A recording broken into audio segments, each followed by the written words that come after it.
What is up, everyone? So they buffed Kojiro for some reason, and I like how that's some loud music.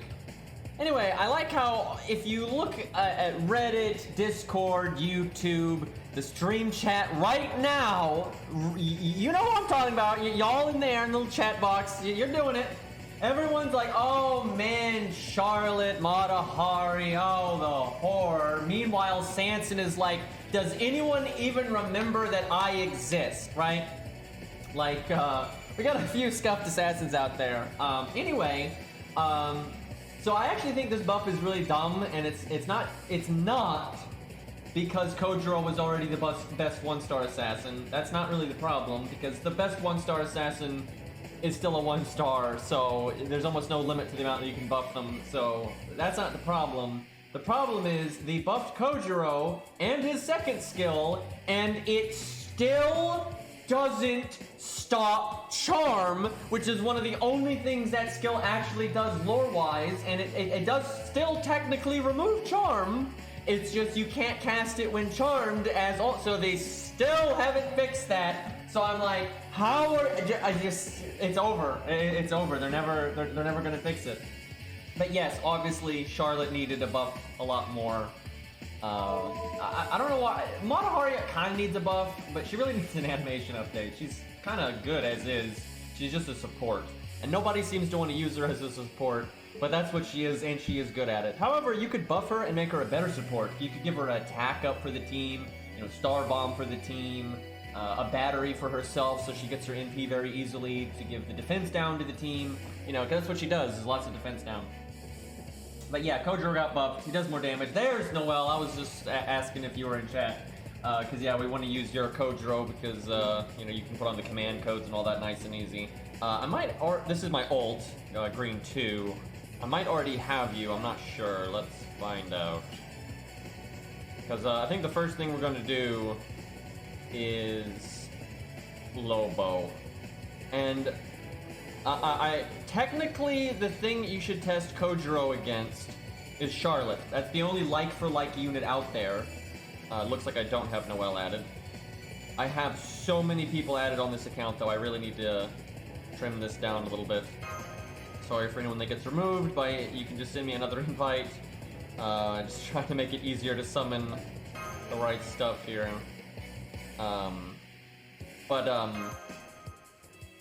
Yeah, the only like-for-like unit, maybe we'll keep that Charlotte on the list. I was gonna remove them, but I guess not. But yeah, the only like-for-like is Charlotte, because she's the only other DPS 1-star assassin. So they're the most like-for-like. But there's no point in testing Kojiro against her, because I've already done that before Kojiro got buffed. I've done it a lot, and Kojiro is significantly better than she is. And now that Kojiro is a little bit stronger, it's like, what's the difference? It's just going to be even more in his favor, so not that big of a deal. See if I can cut this down a little bit more. Oh, I love beer.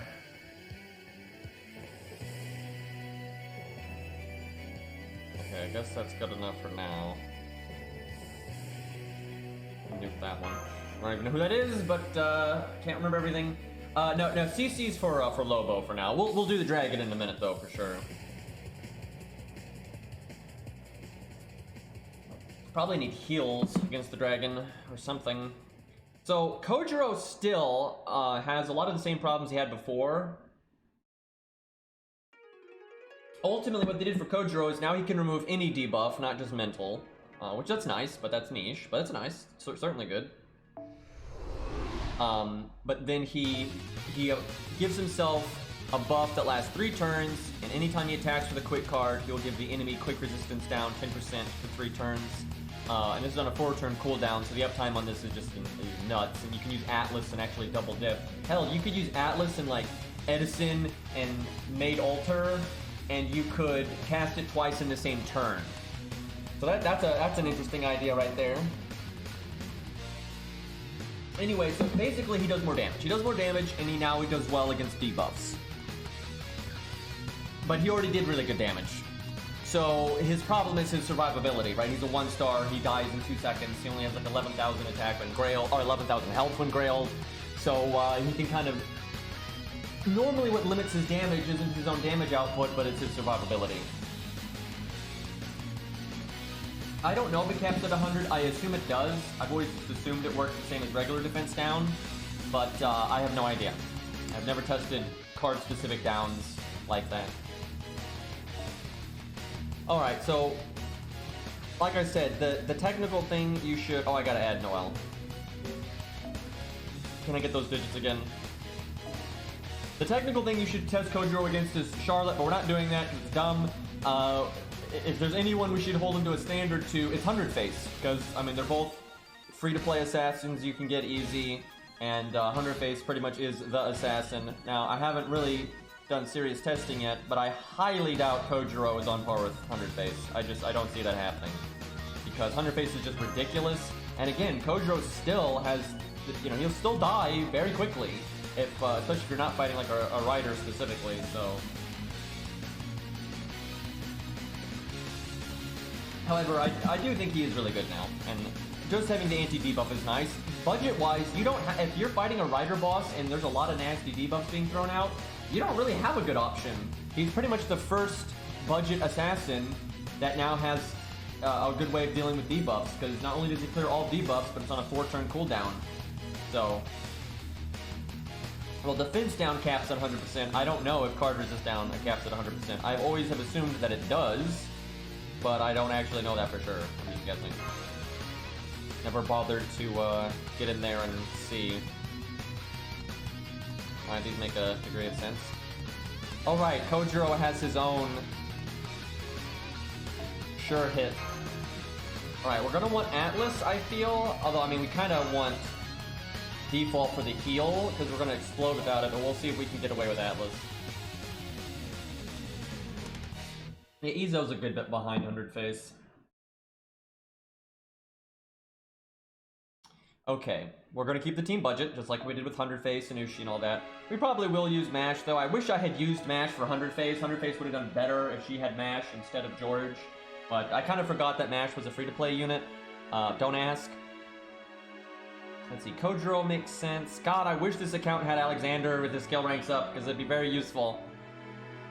Because that's the one issue with budget quick units, is they don't have much budget support, so...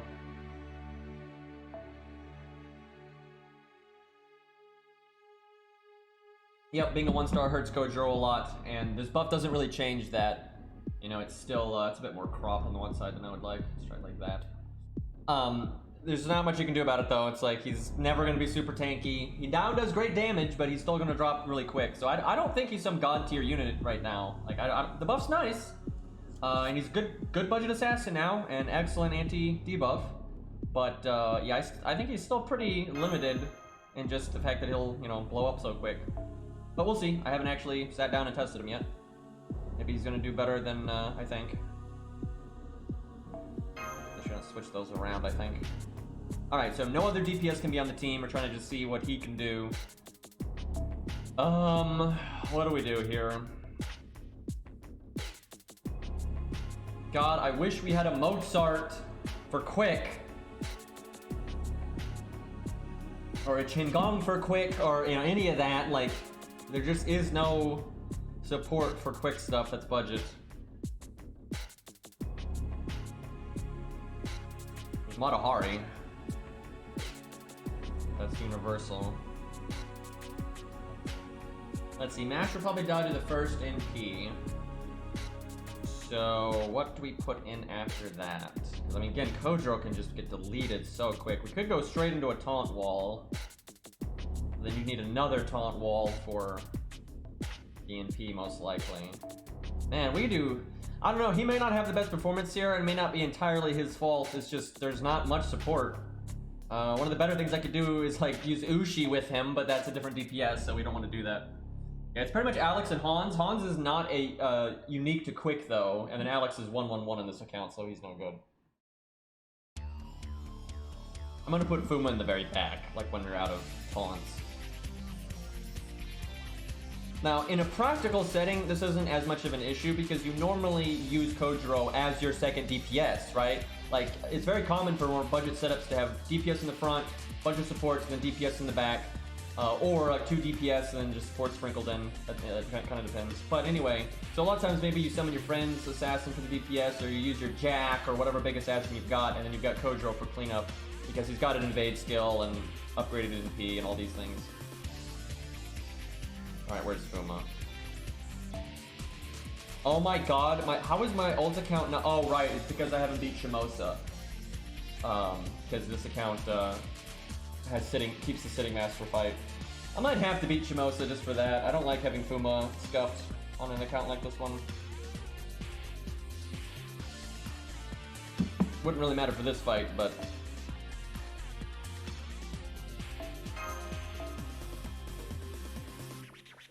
guess we'll do 2030 and Star Bomb.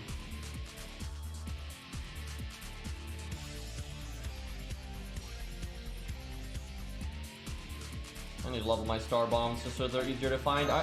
The Calamity Jane Star Bomb is probably not the best one. It depends on what unit you're using, but in this case I think Golden Carp would be better, but I always pick the Calamity Jane one because it's so much easier to find. Like, I have such a hard time picking out Golden Carp from like a bunch of CEs. Alright. Pretty sketch here. I'm not sure how this is gonna work.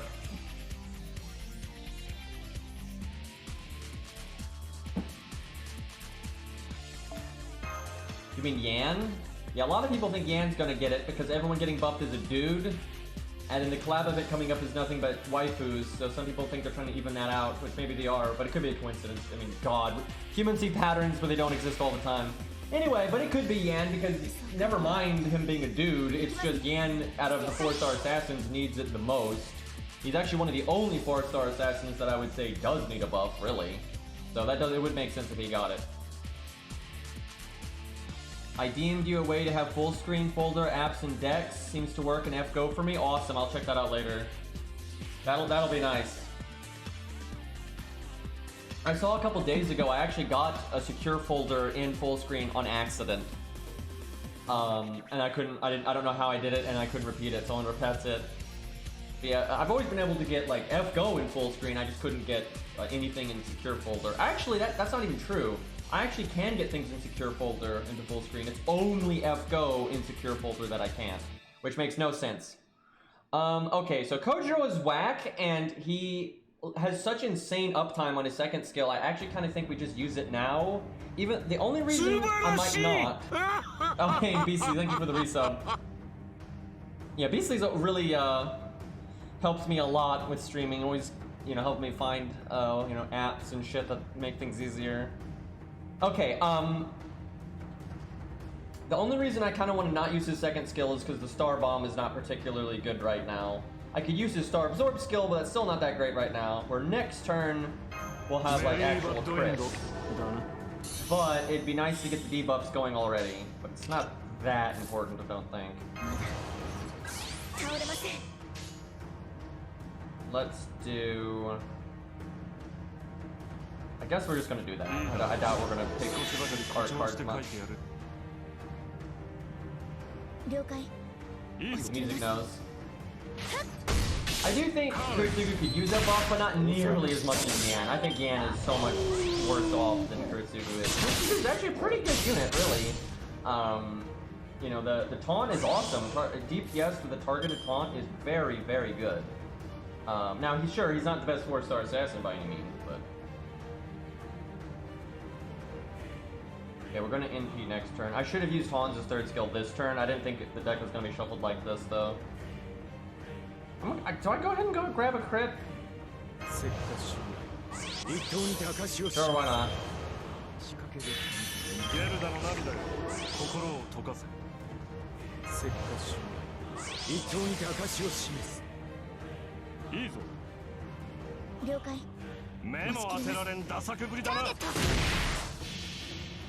I wish Kojiro had gotten his Buster card that turn because then he could have gone through the evade. Actually, I probably shouldn't have even used Kojiro's third skill because of that. Gotta say, this is not gonna go very well though. This was about the worst opening hand combination we could have gotten, aside from the last hand being all 5 Kojiro cards. I don't know why I always get my DPS always in the third hand. I don't get that. It's been happening so much recently, and I don't understand. Like, it doesn't make any sense.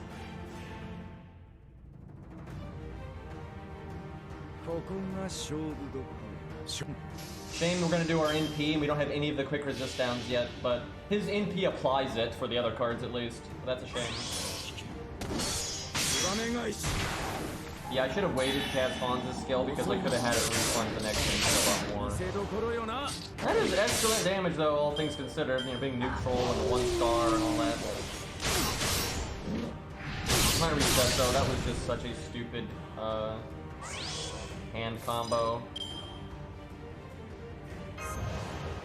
You know, that probably wasn't worth using because I have 85 stars now.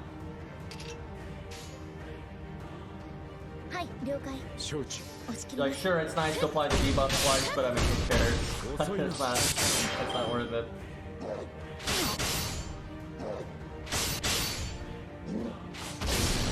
Okay, I'm just restarting. This is ridiculous. I mean, hell, we might be able to win still, but I mean, this is just, what a stupid, Hans just got, he never attacked Mash that entire time. The deck shuffled in a really bad way. I think I misplayed there. And yeah, I know it double stacks. That's not too surprising actually. There's a few skills out there you can do that with.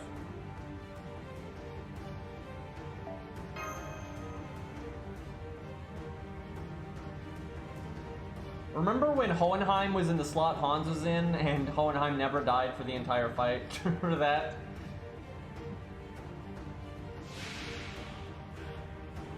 Yeah, you want Max to get hit because she's gonna die to the NP anyway, so whatever health she has now is kind of just like a bonus.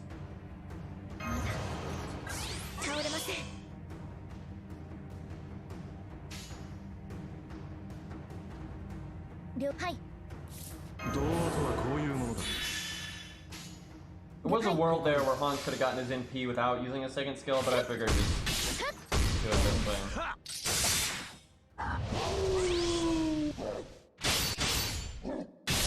Wish he had hit Kojiro one time there.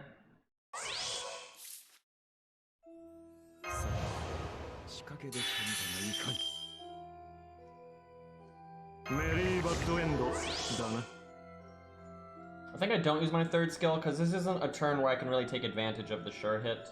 Wouldn't hurt. Well, I could just NP right now. I could use Masher's Invulnerability and just go now. What's up? Yeah, fuck it. Let's do it.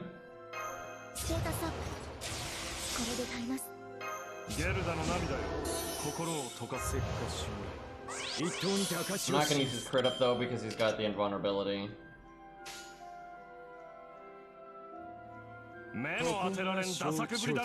Come on, Hans, get that attack up. I don't know who I want to be buffed tomorrow. I don't even know. And we missed the attack up and the defense up. So all we did was heal him when he's at full health. So Hans's NP didn't really do anything. Thanks, Hans. Big help.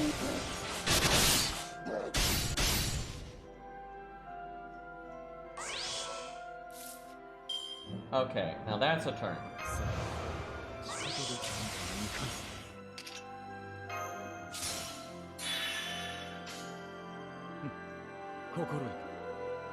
And we can get rid of the defense buffs, that's nice. I mean, for being at neutral, this is, you know, very good damage, no question. Yeah, could you hit Kojiro one time? No? Kojiro had evade and he would have gotten his NP there. And then I could have NP'd with all those quick resist towns. Look at this hand though. Our next NP is going to be really big. Too bad we're going to break the health bar and it won't matter, but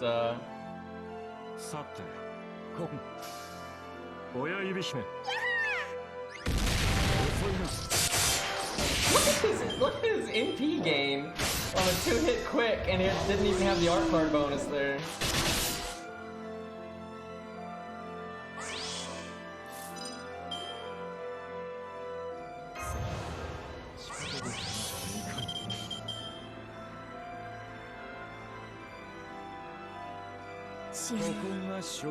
Okay. I will say, we have nothing but the most budgety budget supports. Hans did not even land the attack buff. And Kojo is a 1-star neutral here, and he is about to absolutely drop the bomb here for damage. Yeah, that's ridiculous. That's ridiculous.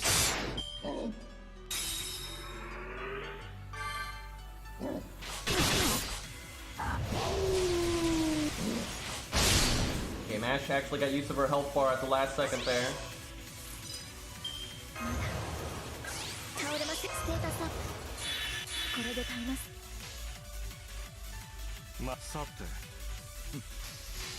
Well, Kojo's not doing bad, and my god, if you summon the friend Scatty, you'd really be doing well.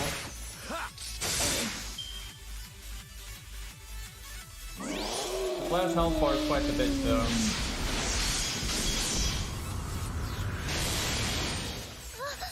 I mean, if both Kojo and 100 Face are grailed, I don't think so. I think 100 Face is still ahead of him by a good bit. He does have better burst than her, but she has so much survival. Unless the fight is like shutting down survival, I think it definitely still favors 100 Face. But he keeps up better than he did.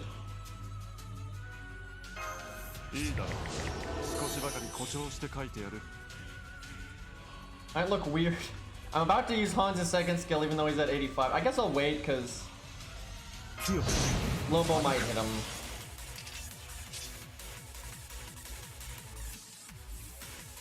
Yeah, I still have sure hit. I could apply the quick down before the NP if I wanted to, but I don't think that's worth it. It's nice to get the extra NP gain and stars and all that. It is pretty cool though that his NP applies the quick resist down. Oh wait, I don't even have it this turn, right? It's 1 turn cooldown right now. That's unfortunate. 72 stars. Necessary. Damn it, Hans didn't get his NP.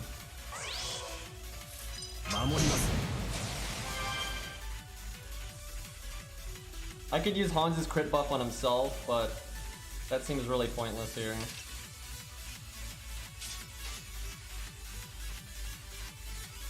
Please don't kill Hans. I will be very cross.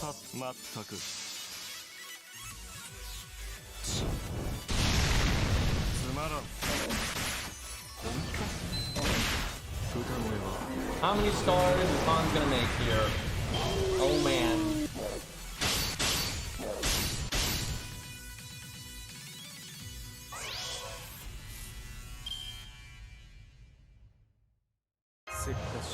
Gotta say, the uptime on that second skill is quite something.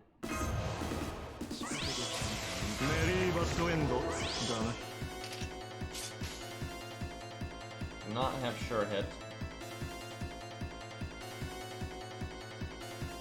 Yeah,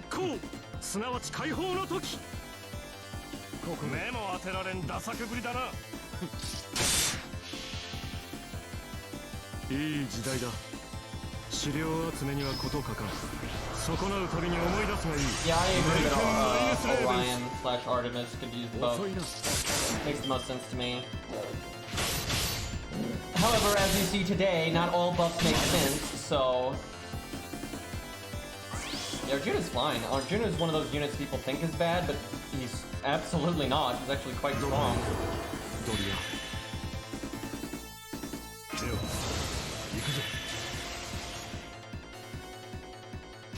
Kojiro is doing better than I thought he would here, though.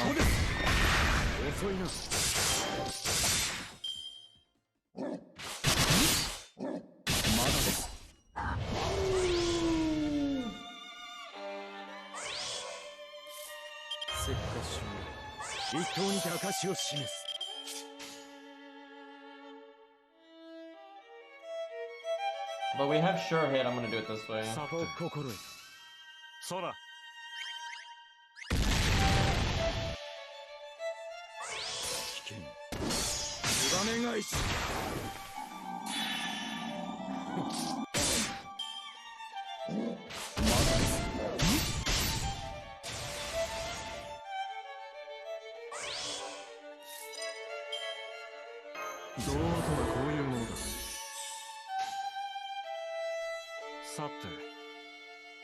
Gotta say, regardless of effectiveness, this team is just really fun. I'm really enjoying this setup. I wonder if we make this a video, just because it's kind of a nice budget team showing off Todro, doing Todro things now.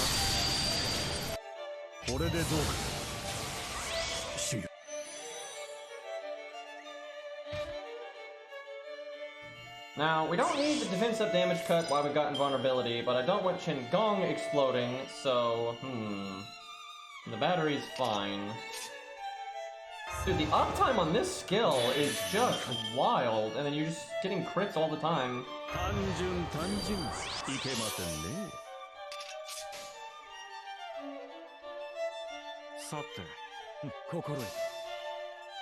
We're about to win, what the hell?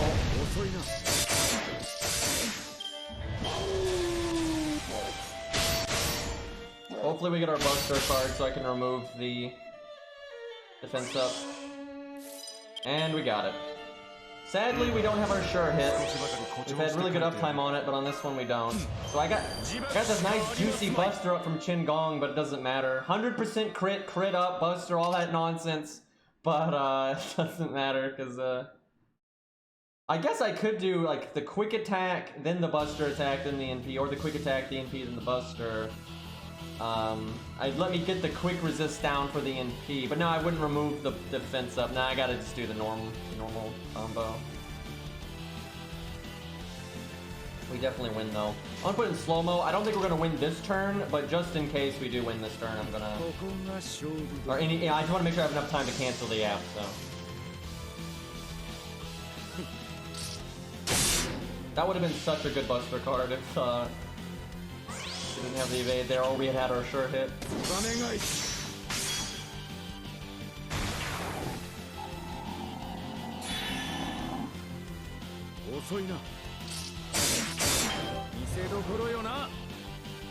Yeah, it's pretty good. And then we got Hans' NP again, and then we got Gong's taunt in a pinch. Although honestly, we're gonna win before Lobo NPs. So I should have just taunted Kojiro because he had so many defense buffs there, just for the NP gain. Hell, I'll do it now. We'll probably get our NP here and then win next turn.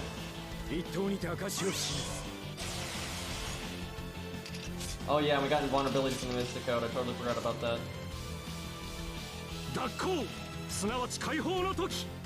Okay, I know we're not winning this turn, so I can put it in fast mode. Yeah, it's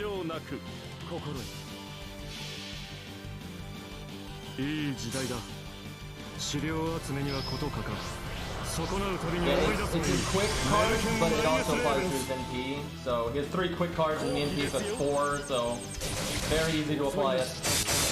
What's really crazy about it is just the fact that the skill is only a 4-turn cooldown. Like, that is just nuts. Damn it, 94%. We would have won right there.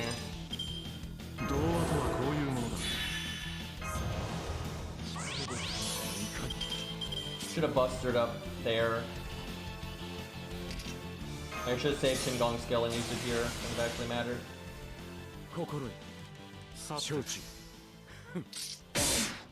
Didn't crit though. Alright, well, now we win, because we have sure hit, we got invulnerability, we got our NP.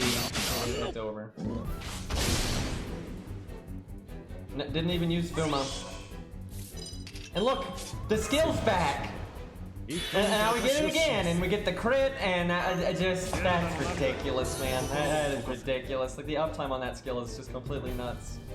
Okay, well, he kind of did that in flying colors, because that's a hard fight to do at pure neutral. And, yeah, you don't have a lot of quick supports for budget. And that entire team was super free-to-play units.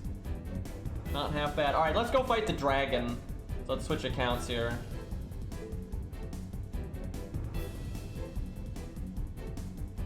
I'm looking forward to that thing Beastly sent me. I want to, if I can play my ult account easier on stream, that'll be great. I almost said great.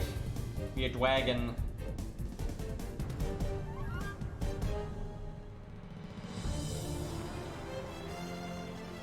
I don't think he's gonna do so great against the dragon though, because he just doesn't have the survivability. I mean, that's just all there is to it, really. Noel, can you? I don't know what the hell to put what on what, but we're not gonna need the defense. We're not gonna need the defense removal, and we're not gonna need the anti-servant damage. I'm thinking we're gonna want to put in the heal command code and maybe the heal boost, just because we're gonna need the survival. But it's still good to have the star bombs and the crits and all that. So I'll leave it up to your discretion what you think is the best, but definitely gonna want different command codes. Try to buy Kojiro enough time to at least use his evade twice. That's the goal, I would think. Okay. Amazon Dex.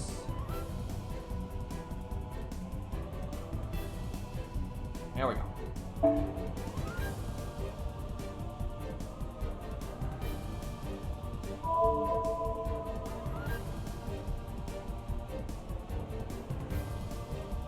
Star Bomb is nice for the turns that he doesn't NP.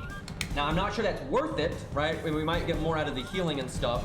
But the Star Bombs are nice when he doesn't have his NP up. When he has his NP up, the Star Bomb stuff is completely pointless. But you're not going to NP every turn, especially against the Dragon. The Dragon's hit count is crap. Kojiro's NP gain is better now because of this buff. But again, the Dragon's hit count is just so shitty. And so he buffs instead of attacking a lot. So your gain rate here is not the best. So there's not going to be as many NPs going off as we would like.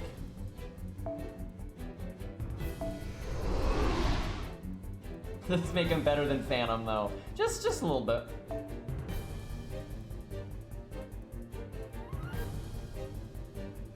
He's definitely better than Curse Arm for the most part, be it if they're both grailed or neither of them are grailed. I like how these guilds are very similar. But a lot of Gilgamesh on the screen right now. Anyway, sometimes Curse Arm is still better, though, because sometimes all you need is a little bit of damage. You don't need, like, some crazy damage. But you need a bit more survivability, and Curse Arm still has more survivability than Kojiro. On average, be they grailed or not grailed, Curse Arm will generally live a turn or two longer than Kojiro. Now, Kojiro will do a lot more damage in that time, but sometimes that's irrelevant. So Curse Arm still has uses, but I would say overall Kojiro probably is the better low-star assassin now.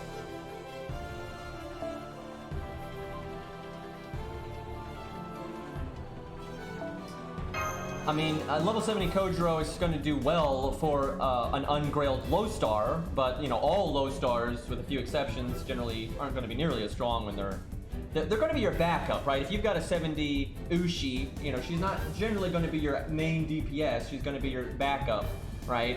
You're probably going to have some kind of Gold Rider or Berserker that you're probably going to be using, and then Ushi's on, you know, on the side, and she's excellent for that. And in the early game, she can be a full DPS. But if you want Ushi to keep being your go-to rider, you're going to have to grail her, obviously. And same for Kojiro. If you want Kojiro to be your go-to assassin, you're going to need to grail him. Now, if you've got him at level 70, he will be a good backup DPS, absolutely. He's got some nice emergency, just shows up, has evade, so if the boss is about to NP, you're not going to just die. Can make Star Bomb for himself or someone else. Gets his NP decently quick, very hard-hitting NP for his level range and everything. Obviously he's not doing 5-star DPS, or he's not going to out-DPS Shiki. If Shiki's level 80 NP5 and Kojiro's level 60 or level 70 NP5, he's not going to be outdoing her by any means. But he keeps up, for a low-level assassin, he'll still do very well. But, he's not going to be your just absolute go-to assassin unless he is grailed at least somewhat. But that's true for most low stars, with a few random exceptions. Now, sometimes, even if they're not performing like super amazingly well, they can still get the job done. At level 70 100 face, can get the job done against Raiko at the end of the Shooten and Raiko fight in Shimosa and stuff, right? A lot of big fights that call for those units. Ushi does get the job done, 100 face does get the job done. I'd like to try Kojiro out in that context. I wish I could fight Shooten and Raiko right now. I would do a budget setup, and we use like a 60 or 70 Kojiro, and you see if he can kind of take the place of 100 face there. I kind of doubt it, just because that fight did not call for huge damage. It called mostly for just surviving, and that's 100 face's shtick, right? But I don't know, Kojiro might do better than I'm thinking. Alright, let's get a Rosh in here so we don't have RNG with the golems. Really though, more times than not, you will kill the golems in time. It's just, why risk it? Like, just cut the RNG. That is nice though, you can give Kojiro one Grail and he goes from 60 to 70. So if you're wanting just kind of if you're like a maybe, like, yeah, I could use a little bit of extra help from you know, assassins, or I just really like Kojiro, but he's not my all-time favorite. But you want him to be, you know, got a little punch, you know, get a little kick on there. Then yeah, slap one Grail on him, take him to 70, and you know, that's a nice budget assassin. Yeah, he's not again going to be some crazy MVP, but totally workable at that point. Oh yeah, I use level 70 Ushi all the time. It's just a 70 Ushi is not going to be competing with like Ozzy and Quetz, right? Like, sure, it keeps up fine. A lot of times we'll get the job done. You can absolutely wreck Demeter with the 70 Ushi, right, with a good setup. But if you're really wanting Ushi to, you know, be a just total top dog, you know, be your go-to rider, then you're gonna want a Grailer, and that's pretty true for most low stars. But yeah, if you're not wanting to go all the, yeah, I don't think Kojiro needs to be 100 to be a very useful unit, but 1-star DPS units have the biggest problem out of almost any unit in the game, because DPS units are almost all about stats, especially ones that are about critting. And then 1-stars have the worst stats in the game, so they definitely have the biggest issue with being a budget DPS. Being a budget support as a 1-star, no problem. Being a budget DPS as a 1-star is kind of tough. 3-stars have a very noticeable advantage on them in stats. You know, generally 3-stars are your go-to DPS for free-to-play setups, just because they're the highest stat line you can get a hold of for free-to-play, and there's... Now, for example, let's say Kojiro had the skills he had right now, and it was day 1 FGO, and just Kojiro has all these buffs. Then Kojiro at that point would definitely be better than most of the 3-stars. But now, you know, 100 Face has been buffed and all this stuff, so, you know, there's 3-stars that have toolkits comparable to Kojiro's, but they're 3-stars. Right? Kojiro's toolkit probably is a little bit better than most of the 3-star assassins, but that only kind of offsets his stat problem, so.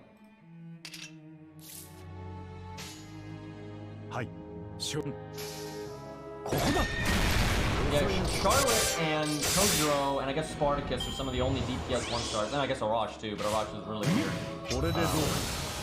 And yeah, it is kind of tough being a 1-star DPS. It's much better to be a 3-star, or even a 2-star. I mean, 2-star is still not ideal, but it is definitely better than 1-star.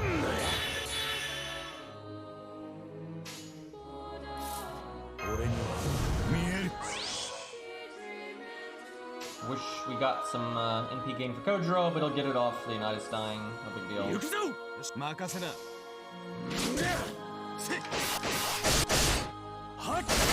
Yeah, of course I got the water pet in Genshin.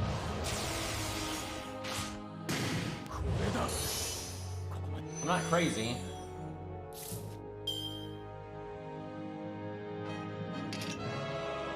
Alright, stars is what I care about. Don't want to put that command code on cooldown though. We might need the heal stuff on quick, because we might seriously never just do a card that isn't a quick card this entire time. We'll see.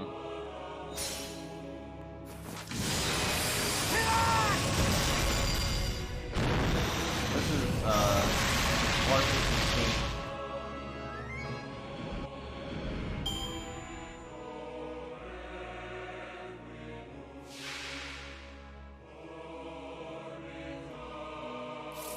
Alright, time to click buttons. This isn't really the best time for our first skill, but I just want to put it on cooldown so it comes back. We're gonna double dip on our second skill here.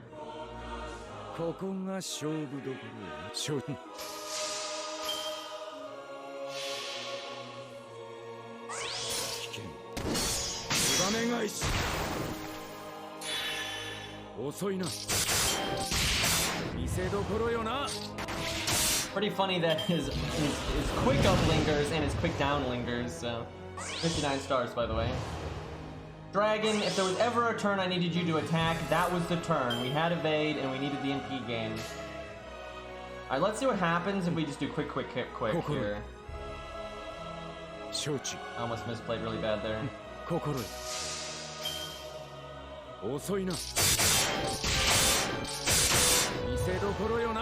I think you can still get the water pet.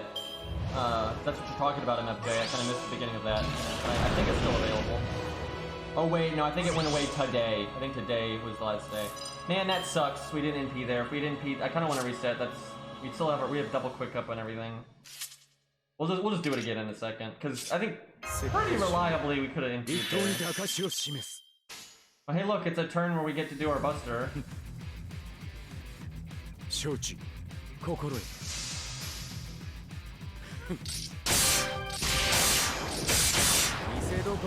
That turn really sucks though, we're missing out on a lot of damage because of that.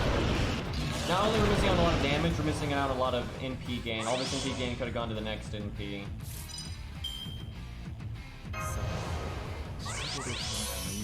I don't know, I think I still should have done quick there, just for more quick down, more stars. Because if I done quick, we would have pretty much guaranteed crit here, where now it's random. They're going to probably rerun it though. They even asked in the survey if people wanted them to rerun it, and I suspect people will say yes, so it'll probably come back.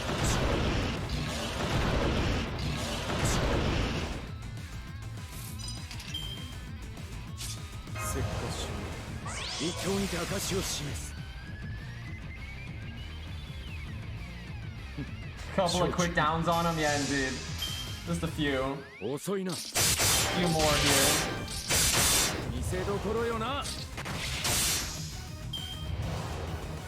I guess I'll heal and see if that buys me another turn. Buying another turn is probably better than... Like, I want to just quick forever, but living is good. If there ever was a turn to quick though, this is it. The problem is I can't also do the double heal bonus. If you do the heal bonus, you heal for 2,000 instead of 1,500. Yep, I think we need to heal on quick. It's just, we just want to see green press green. I don't know what to put where though. I'm not, I'll leave it up to Noel. I'm not sure what needs to go where, but I think we're just gonna so many green cards.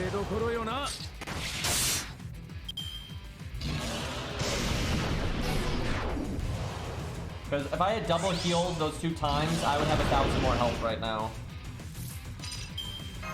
And that could be the make or break. Now it might not be. Like it may end up not mattering, but...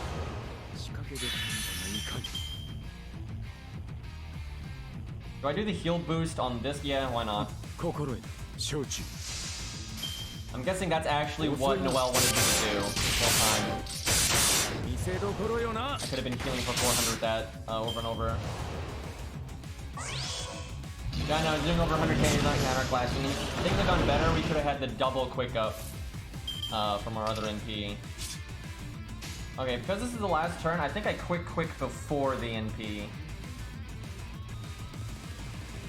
Gonna hope that 70% works. The reason we do that is so we get the quick resist down for the NP.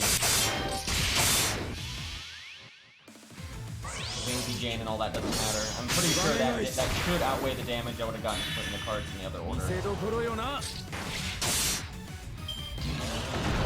Not bad for being at neutral and a fucking 1-star. I can't think of any other 1-star at neutral that would get that far. Like, no way. Like Spartacus isn't gonna make it that far. Charlotte's not gonna make it that far. Well, Arash, but Arash isn't neutral. That's not the same thing. I guess he doesn't have a lot of competition though. But a lot of 2-stars that are neutral would not make it that far. Let's try that again though. I think we can do better. I think that's actually over halfway. The dragon has 1.2 million health, so that was a bit over half. 100 face can beat it. That's why we said this at the start. 100 face is still much better than him, which is that, you know, she's a 3-star and he's a 1-star, and although his toolkit's great, so is hers, right? So yeah, she's definitely advantaged there. 100 face doesn't beat it with like 100% win rate, but she can beat it. Or I'm thinking no matter what we do, Kojiro is not going to beat it. But he can get a little bit farther than he did there. But yeah, 100 face is definitely better, like no question. I disagree. I don't think they're ever gonna do that though, but if they let people like transfer regions or something, that would be nice, but that would probably result in EU dying, so they probably won't do nothing.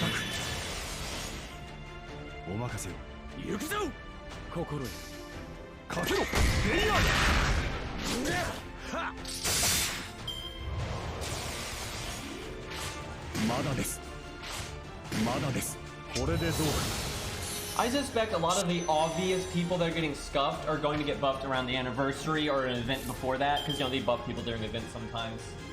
It's kind of like when Ziggurat got scuffed, it didn't take them that long to actually buff them.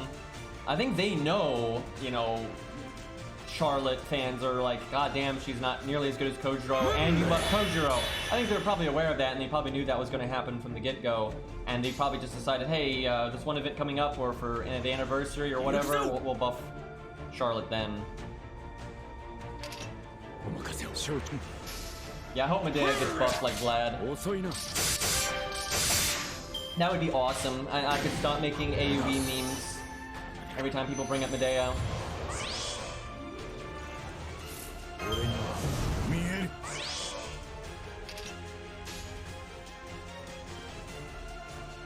So I think the dream would be to use the heal this turn, so it would come back just in time.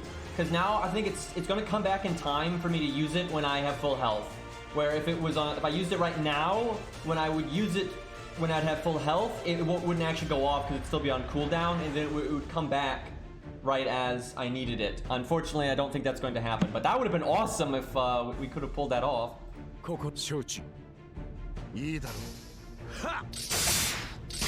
Damn it, I wish he didn't kill that, because now Arash potentially will make less stars. Yeah, I think if he made Medea's MP a single target, that's probably enough of a buff. It'd still be nice if we could do more for her, but that'd probably be good enough. I think what they'll do, if they buff her MP again like Vlad's, is she'll go from an AoE multiplier to a normal single target multiplier. She won't have an upgraded single target multiplier, but that would be my guess. She'll get a, after being buffed twice, she'll get the lowest multiplier that you're supposed to have as single target. Kind of sad, but that would be my guess. But you never know. Sometimes they decide to buff people and just go absolutely bananas with it. So sadly, we made like fuck all stars there. So this turn is kind of painful.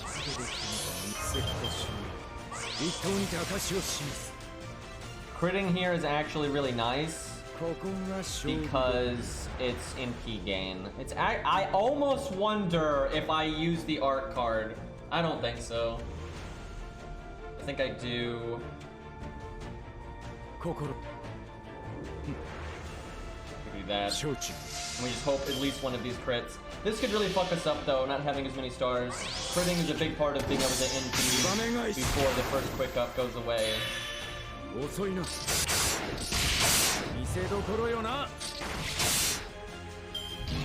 I mean, I could do art quick here, and then we'll absolutely get our NP in time, like no question.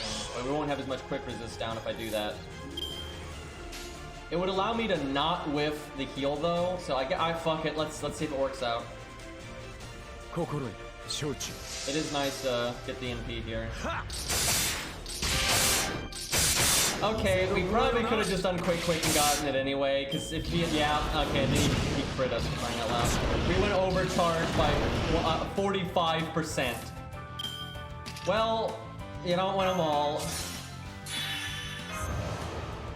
That was really unlucky that he crit us though. That's a big part of why 100 Face does so well here, is 100 Face has crit down, and so much of it that she doesn't get crit once, and that's not an RNG thing. She's never going to get crit here because there's so much crit down. So often.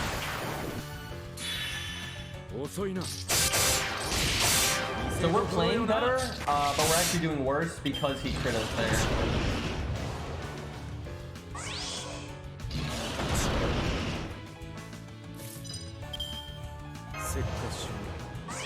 Like, I think these command codes are better than the command codes we had before, but they're not going to save us just because that crit. That put us behind a good bit. We'll probably live about the same amount of time we did last time. Without this better command code setup though, we would potentially die. God, we almost died right there. Yep, the healing is definitely helpful.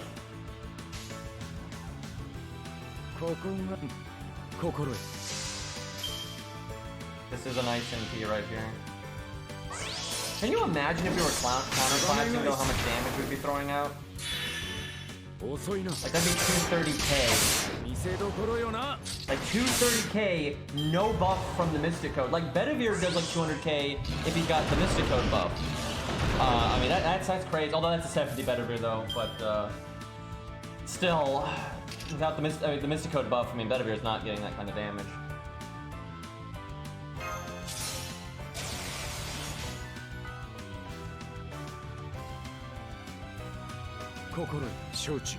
Well, we can heal again, but not gonna quite enough. Yeah, if it wasn't for that crit, we could go another turn after getting blasted. Yeah, we'll have to get pretty lucky now if that's what that to happen.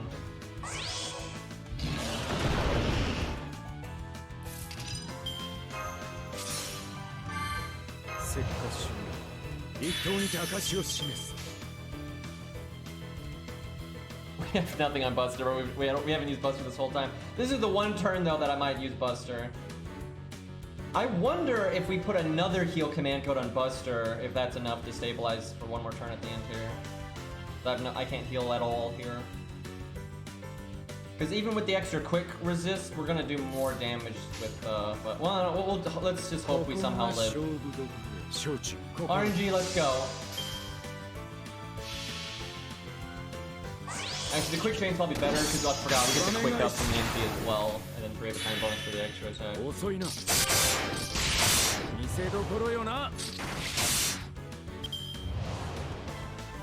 How far did Ushi get? I can't remember. Okay, well we lived, so we could have survived 2 attacks because a crit is basically 2 attacks. If he attacked 3 times there, we would have died, or if he had crit twice, he would have died.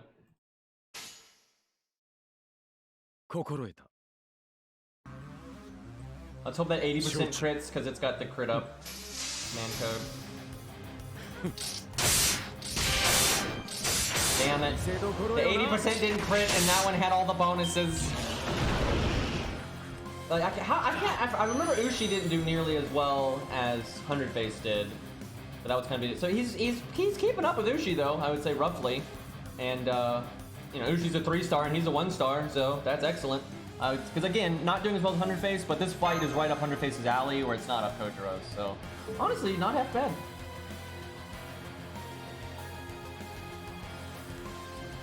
Yeah, I mean, and really what really shows how much value he's getting is just the fact that if you use any other, you know, Grailed or not, use any other neutral class, 1 or 2-star, they're not gonna do that well at all. Not even close. I guess we can use Charlotte real quick to just articulate what I'm talking about. I've got a few Grail Charlottes on my list here. Okay, there's one. I think we can find better than that though. You know, Faust has one. Kai hasn't actually woken up yet to do the buff.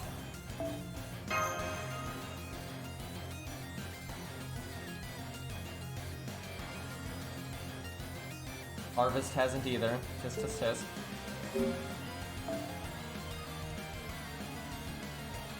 I'd like Ultimate Charlotte here. We want like okay, there's a really good one. Yeah, that's probably good enough. Not the best command codes though, especially because the Buster one's good, but it won't do anything here because the dragon is not a servant. Let me just check real quick. Someone's got a better one. You can win if you procs insta death. If anyone in chat thinks they have a better Charlotte than this one, speak up, but I'm guessing this is going to be the best one we're going to get for now. And it is really good, it's just the command codes are a little scuffed. Not 2k foe either. I don't know, surely someone in here's got better than that. Izo doesn't do so good there. I don't.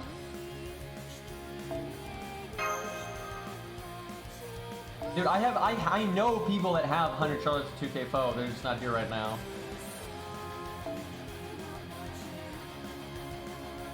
I'm not trying to bullet Charlotte, but you know, DW.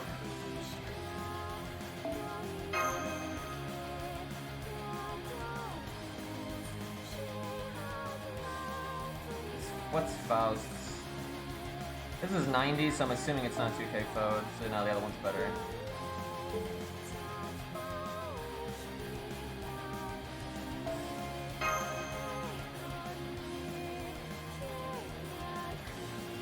Maybe I didn't add that one guy because maybe his friend list was full.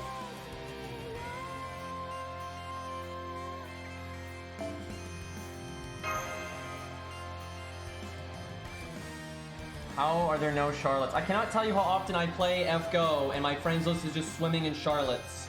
Hey, look, there's a Charlotte. Bon CE, though. He fucking ruined it. Look at this guy. She'd be so much stronger if she had a... Look, 2K foe, all that. She would be so much better off if he equipped a regular CE there.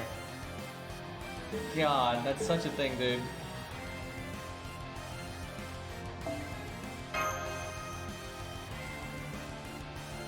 Yeah, I don't get it. I'm always swimming in level 100 Charlottes, and now that I want to test Charlotte, I can't get any.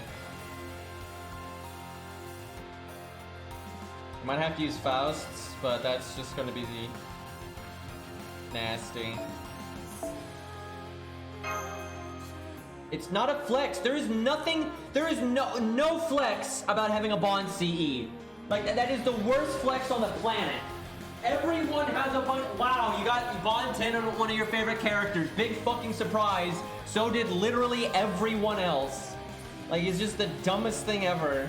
Like, all your, like, nice flex. Look, guys, I'm making my favorite unit perform like trash.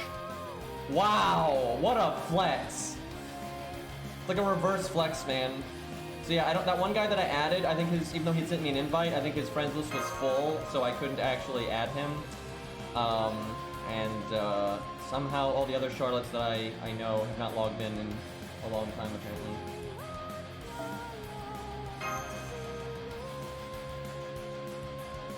I guess we'll use Faust when it pops up again, but that's going to be a pretty unfair comparison. Because yeah, she's Grail, but only Grail to 90. Her Kojiro is 100. Although lol, fucking well put on Hertz Bonsi. I want to know, was this Kojiro 2K phone or was he just 1K? It's 2K. Yeah, that's a pretty big gap then for Charlotte.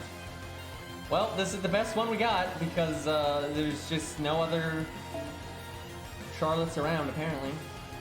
At least she's got a good CE.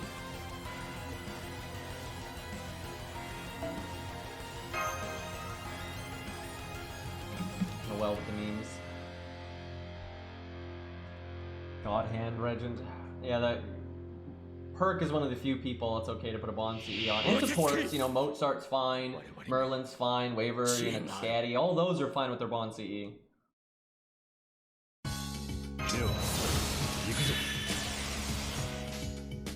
You got a nice hat though.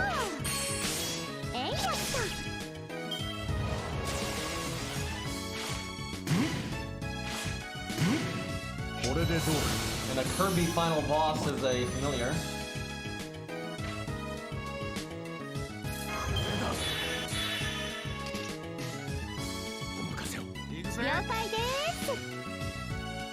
I mean, Gramps insta-killed this thing, technically she could too. I'll have to be ready to ult F4 so fast if that happens. Because I have in fast mode, so it'll go to the like ending screen so quick. I actually hope we never get another insta-death. I gotta remember that. We could lose the Dragon Stage forever if I ever am like kind of an autopilot looking at chat and someone insta-deaths out of nowhere. And it's in fast mode, because you don't have long in fast mode. You used to, but ever since the update to like the UI change, like the speed mode, the stages end so much quicker now in speed mode. Not much fanfare for the death animation. Dude, that would suck. That would suck so much.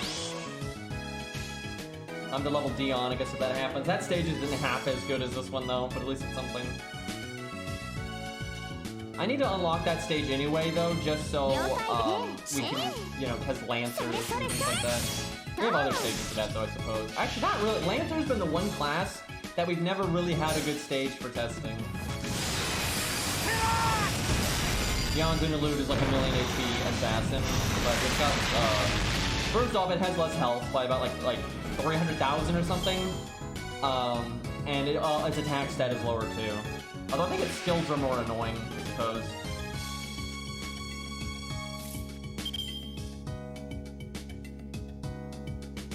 Okay, probably should have cast this last turn actually. Yeah, I should cast that last turn so the cooldown came back quicker. Art up, art up, art up, art up. Well, that's the next best one.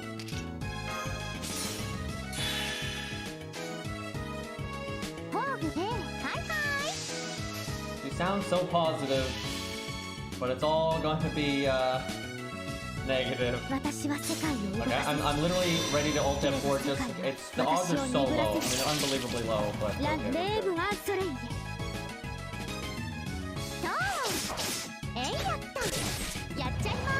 see, she can't ever. That's the most MP damage she can get. She can't get higher than that. If Kojiro ramps up, she don't do that, and she doesn't crit like he does, and yeah, just everything, right? Like it's all less favorable for her.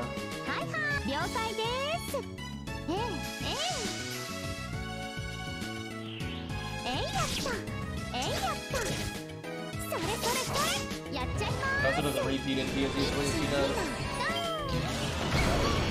She can double MP though, depending on like the count. I could have done art quick art, and that might have been right there. God, we're almost dead. To be fair though, you know, she's level 90, Kojiro was 100, and we have like no command codes, and that definitely adds up. So, not the best for her. Kojiro's done more than 100k here, he's done like 115k here.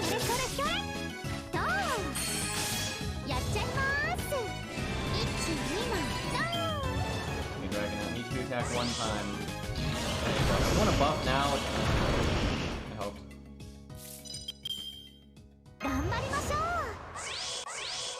Ardo! Ardo! Damn it!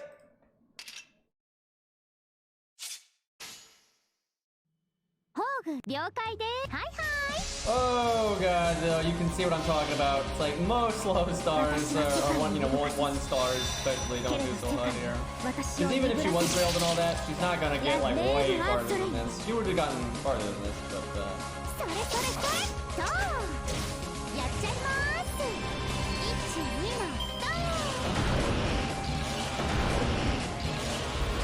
Really? Really? You're gonna do that, Dragon? Okay.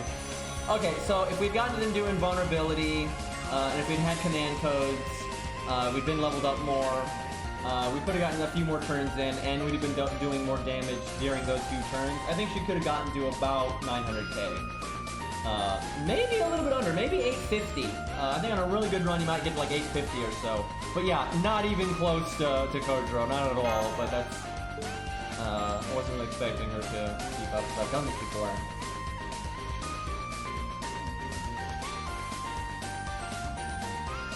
But yeah, if you just did this with her over and over and over and over and over and over and over again, eventually she would insta-kill it and win that way. Okay, anything else we want to test with Kojiro? I think that Lobo fight and the dragon were pretty, you know, applicable for showing off what he can do.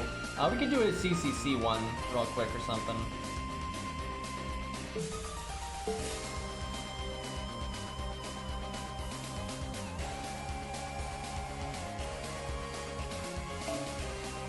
Yeah, she kind of is like Pyramid versus Cood. It's like, she's good, but certainly behind.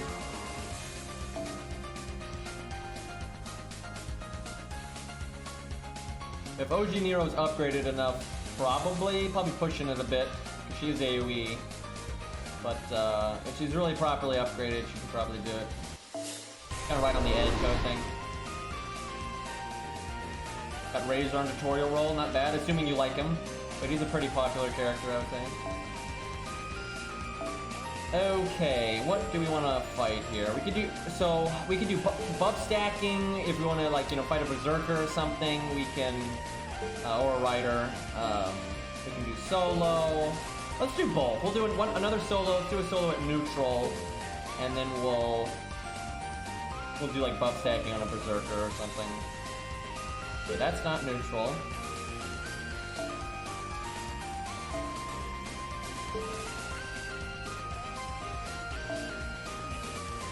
That's a tough one.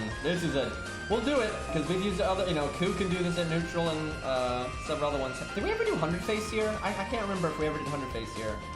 Let's give Noel a second. He's probably going to need to switch around the command codes a bit. I guess we want the defense removal one again.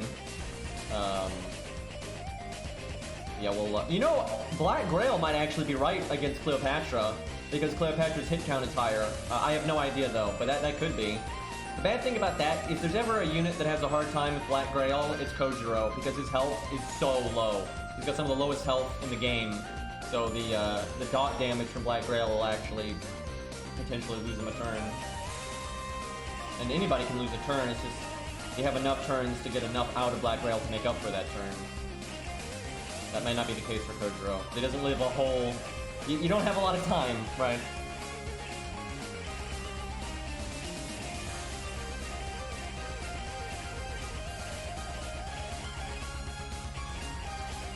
I mean, to be fair to Poseidon, they've never really given him any screen time whatsoever. So, you know, if he had any redeeming qualities, we wouldn't know about it. Default or Atlas? That's a good question. Let's see. I want to say Atlas. The Atlas is better unless you just can't live long enough. So I guess we try Atlas first, and if we're like, oh man, we are just dying too fast, then we'll do default. While we wait for Noelle to switch those things up, let me go grab some water.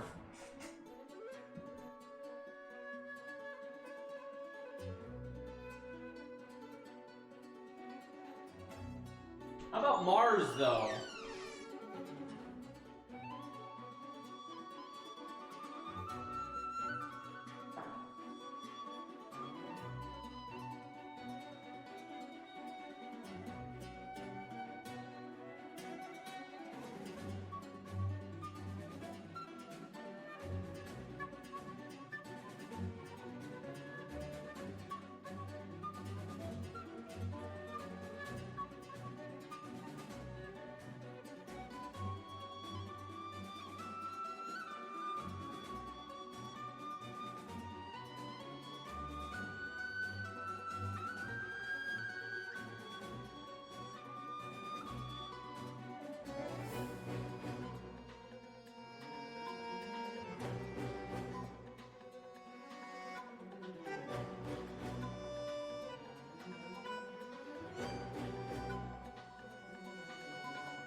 Do you all think that their goal is to buff all of the Fate Stay Nightcast to the point that they're all really fancy and like up to snuff with like the new fancy skills that they make, and even if their original skills were vanilla but got an insane amount of value, they're going to do it anyway, and they're just going to make the Fate Stay Nightcast ridiculous, except Medea. Yeah, of course, except Medea. But yeah, it kind of seems that way, because they do seem to buff the Fate Stay Nightcast a lot, and you know, Imia's got 1,000,000 buffs. God, if they buff Ku before they buff Proto Ku, dude, I like Ku and everything, dude, but holy crap, I'm so sick of the other Lancers being scuffed for this long, and I'm such a Proto Ku fan, and he never gets anything. It sucks.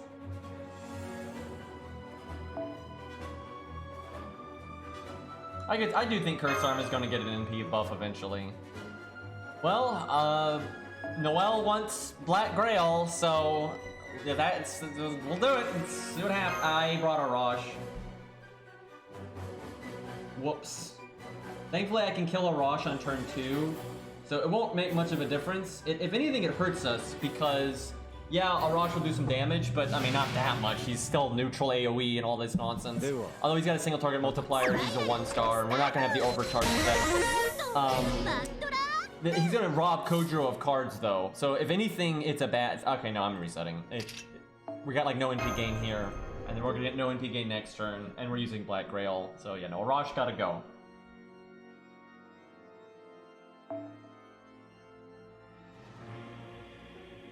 I could see Medusa getting buffed again down the line. So this is Child's theme from Genshin Impact, and Child, although it takes a while for him to like show his true colors, is basically Kojiro. He has almost the exact same like goals in life and priorities and all that. So it's kind of funny that that's playing right now. The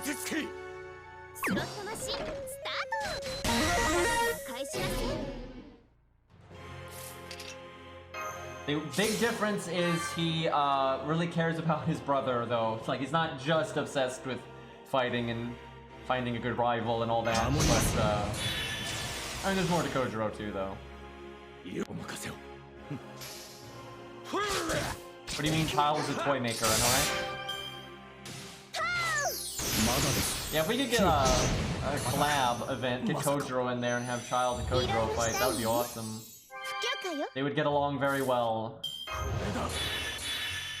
You know what? I'm casting this now. And I'm gonna cast this now because of the Star Absorbs. I am not gonna cast the crit buff though, because that's just stupid.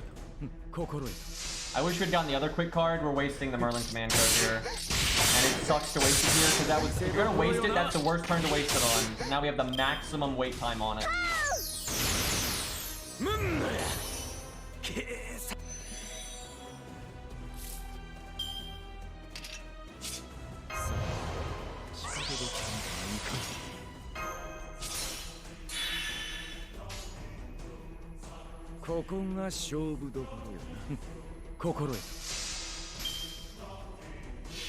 See what happens here.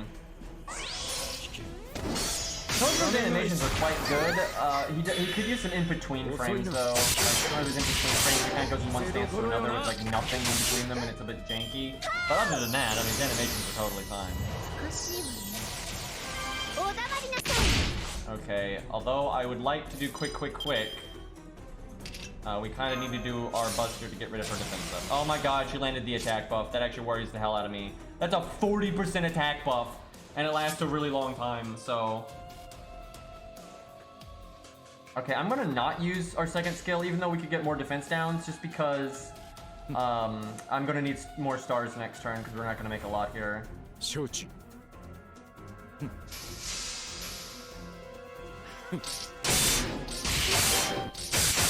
Wow, he broke there. Jesus.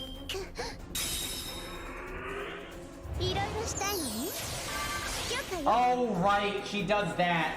I forgot about that. Damn it. Oh, that's gonna screw us up a lot. That's gonna screw us up a lot. We're gonna overcharge like a motherfucker.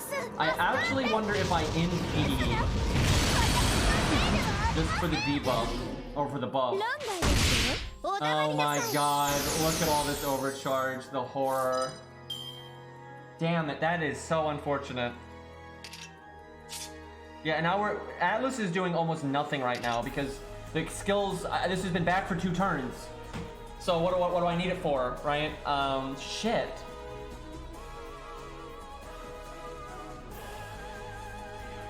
I guess I do this to just set up the next turn. We're wasting Merlin again. Noelle, we should probably cut the Merlin command code. Although it could have done well, the odds of doing well right now are pretty bad.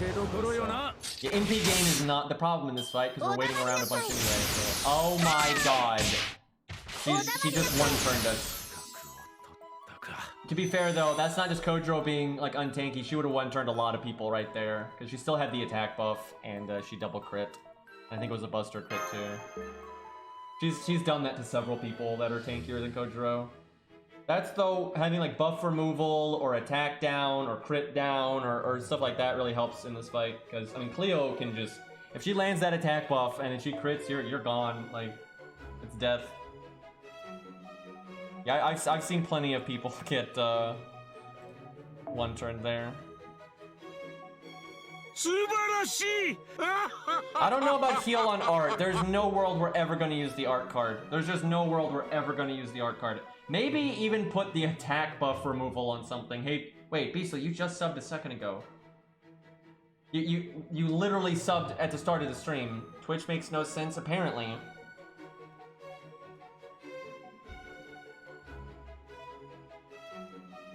But yeah, there's got to be better command codes than this. There's no world where we're ever gonna art card, like under any circumstance. And it's either heal or you just abandon the healing entirely and you go full damage, right? Or even Pierce Invulnerability on a card, so at least you get a little bit of damage in on that one turn. So yeah, I'd say either Pierce Invulnerability or just crit up. A lot of crit up doesn't seem too bad, to be honest. Because you want to break on that turn that we broke, right, with normal cards. So crit up makes a degree of sense, I would say. I don't know what the fuck to put on the art card. I'd put on the art card maybe attack removal in case of emergency. That's like, because she could double attack up. I've seen her do that before. The music knows.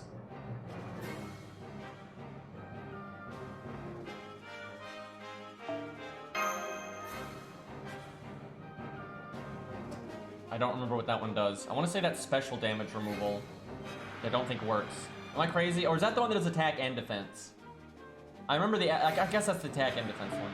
I always get those confused. So I just can never remember the Ushi event command codes. They were all like too similar. And I feel like they got added after the point where my brain can't remember any more command codes. I'm at like critical mass. They've added so many command codes and I remember so many of them. But as soon as when the Ushi ones came out, I just don't remember them. Like again, they're all really similar, and it's just there's so many now.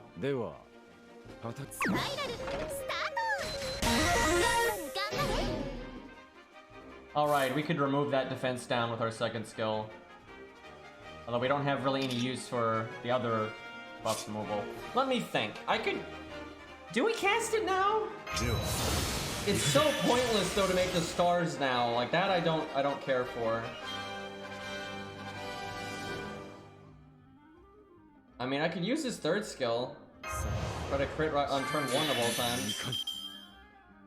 George took 2 cards though. George only had 1, I wouldn't mind. 60-60.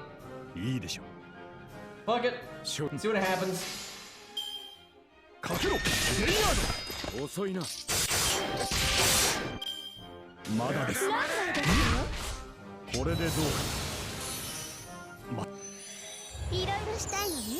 It is nice to be able to... And there's the attack buff. Hopefully it'll wear off though by the time she can hit our health.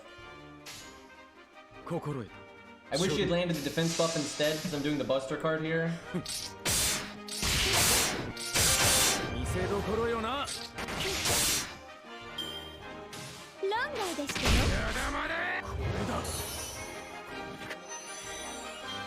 Don't have a lot of stars. I can fix that. How weird is this?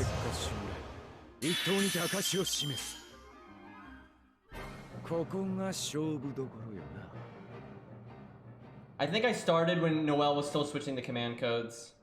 I think he was wanting to switch this heal boost for a crit one, and I just started too soon. Because we have heal boost and no heal.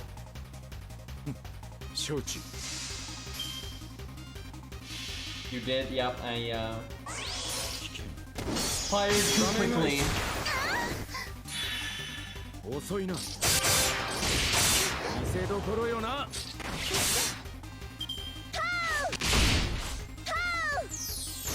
You got really lucky, you could have broken on that turn. I wish I could NP right now just for the buff, because we're definitely gonna have some time to kill here.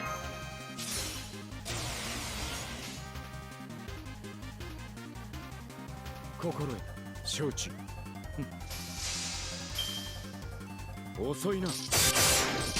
heard you like quick down though. What the hell?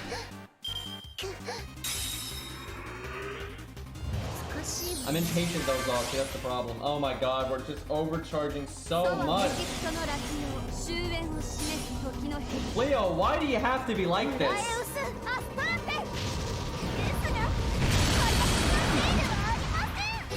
Can we just spawn Calamity? Did she just drain my stars?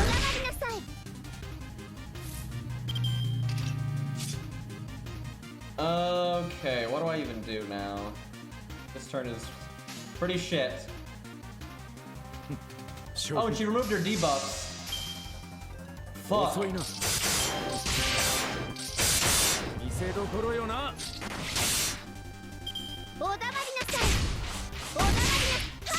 she almost one-turned us again.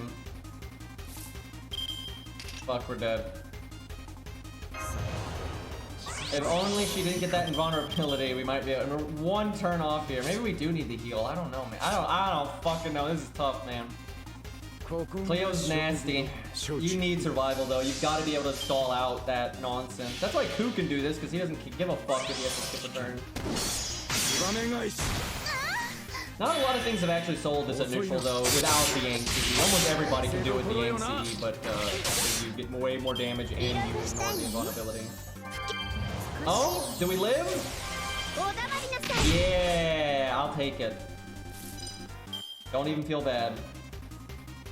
So, if I use our second skill, we're gonna really waste the stars.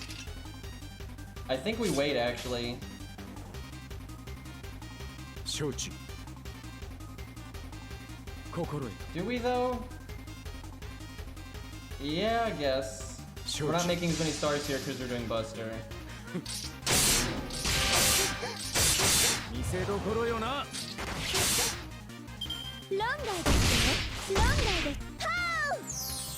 Leo helping us out there with our NP gain. I actually...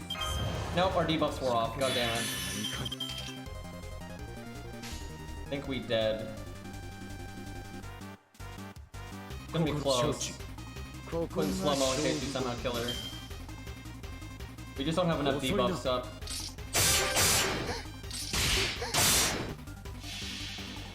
Well, we got double quick up though from our previous NP. It's up to the extra attack. Nah, no way. Close though. You know what's sad is if I had waited for Noelle, that might have been enough. Because we crit several times throughout the fight. It'd be tough for it to add up to 37k. It'd add up to like, 10, 20k, maybe 25k, but it'd be tougher to be that much. Especially because of the invulnerability turn. Not bad though, because for real, without monsters CE like the Yang-C, most things in neutral have not soloed this. Only like the top dogs have, like, your Fujinos, Ku and Kidu, those Choco-Jana, that kind of nonsense. Kama, I think Kama did it. Probably possible though. I think his win rate here would not be very high, but it's probably possible.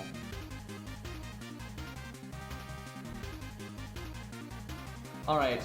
Sadly, I can't buff stat Kojiro that well because I can't summon a second Scatty because I have to summon Kojiro. We'll fight a Berserker though, just so the Berserker, if we want to kill a poster girl unit, we can do that easier. So I guess we use like Yohime. Although, isn't Vlad one too?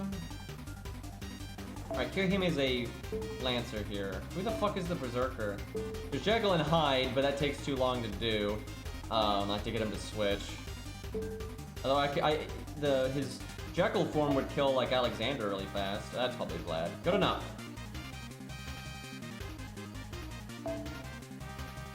I guess Black Grail Noelle for this, because we're gonna have Scatty.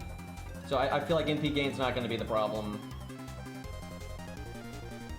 Yeah, Tesla will be rough. We might try that real quick just to see, but Tesla will probably wipe the floor with us. Very few things have done that at neutral as well. Because he gets his NP super fast, he has Pierce invulnerability, and yeah, you kind of just die.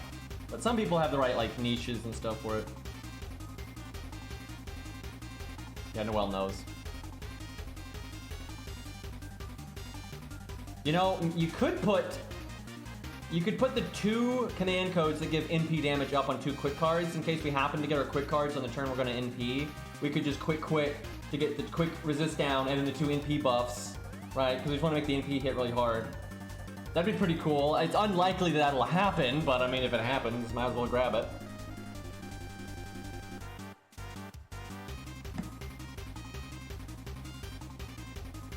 See, Fujino can solo Tesla because Fujino has buff block, so he doesn't get Pierce invulnerability. And also Guts is really good there too. That's probably still hard though. Like Tesla, seriously, he's much harder than the other ones, at least at neutral. I've seen Lancers get fucked up there, for God's sakes. He's like the only one out of the CCC wanted quest that can kill his counter class sometimes. Where all the other ones, if you counter class them, they're very easy.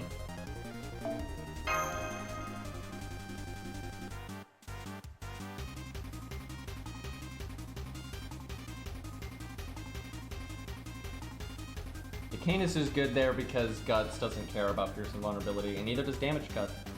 And neither does Attack Down. And that's the thing, her survival comes from Damage Cut, Guts, and Attack Down, so. And she can also kind of just like two-turn him. You blow up his health bar, then just crit him and he's dead. Counterclassing is good. The can we get some DW please emotes in chat for Noel? I'm making him battle the command code UI non-stop here. Get some tuna cans.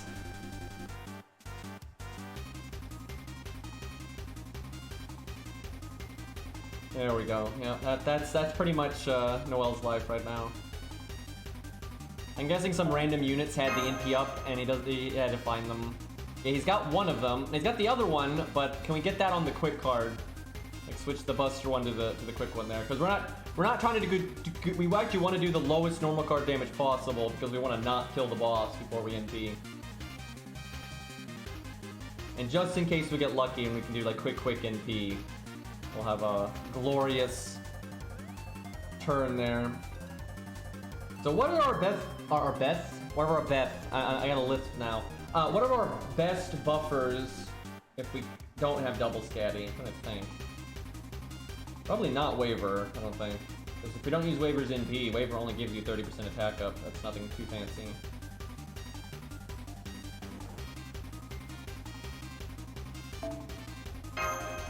Let me just look at what I got. A second Kojiro. Okay. Let's see. That's totally fine right there, but Waver's probably no good. Waver's only good if he NPs. If he NPs, he does plenty. Let's see, is there any way I could make him NP? I'd have to get Scatty killed, and Scatty has a Bond CE, so preferably not. Who's the best just come in and get switched out that I got? So preferably someone that doesn't NP. If you can get away with NPing if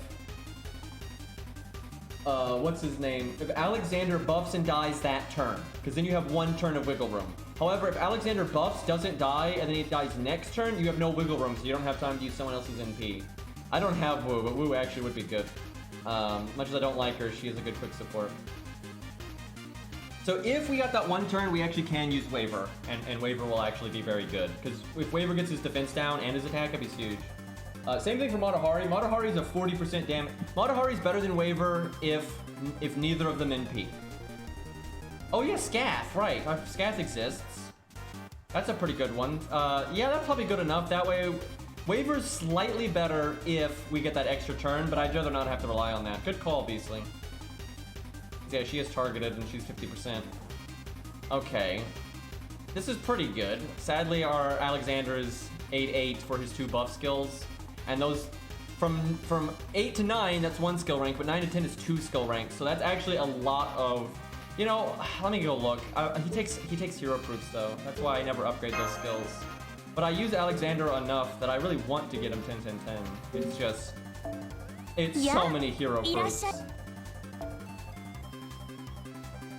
But I am tired of not having him at 10-10-10. Oh god. Oh god. That's not fair.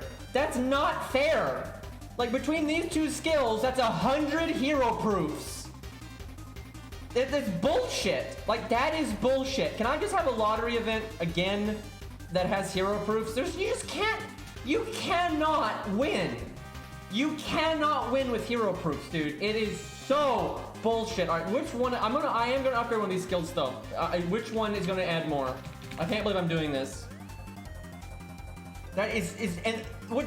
You think this is bad? The skill rank right before it also took hero proofs. It's just okay. So the quick up goes from 17% to 20%.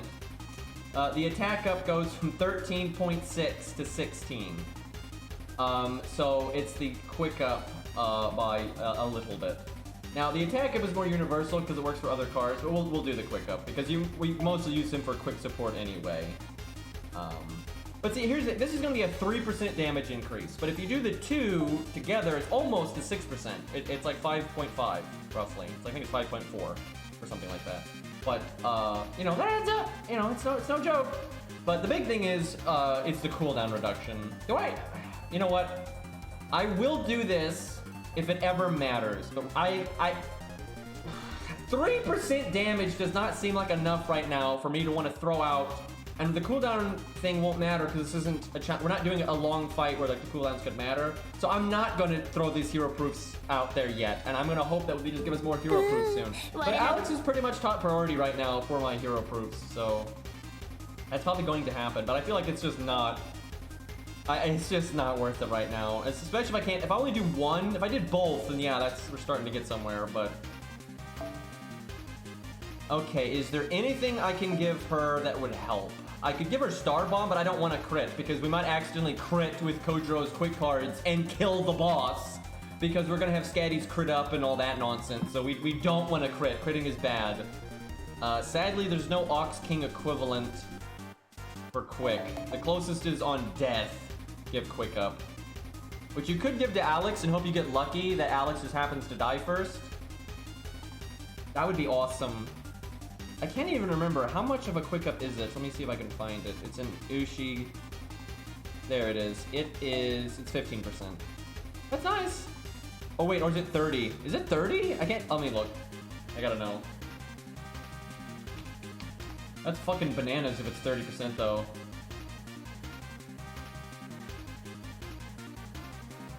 It's only for one turn though, where Ox King is 3. It would explain why if they made it higher. Yeah, it's 30%. Do I do this? Do I try to just hope that... see, right now, it's guaranteed that he'll die, right, first, because he's got 3-turn taunt against a Berserker. If I put the Ushi thing on him, it is absolutely not guaranteed. Hey, Ari, it is so not guaranteed that he'll die. I'm doing it. Fuck it. We're going big. The stage doesn't cost any AP to do anyway. Ari, it won't surprise you that Kojiro has been performing really well. He was the only DPS on a pure budget team and beat Lobo. He did quite well against the Dragon. He didn't solo it, but he got about as far as Ushi did. He's been doing well. Okay, this is going to be so annoying because there's just a total chance that not only will Alexander not die first, but he might kill Alexander and kill somebody else because Kojiro is going to be taking dot damage this whole time. So we'll have, you know, Kojiro uses evade and all that, but...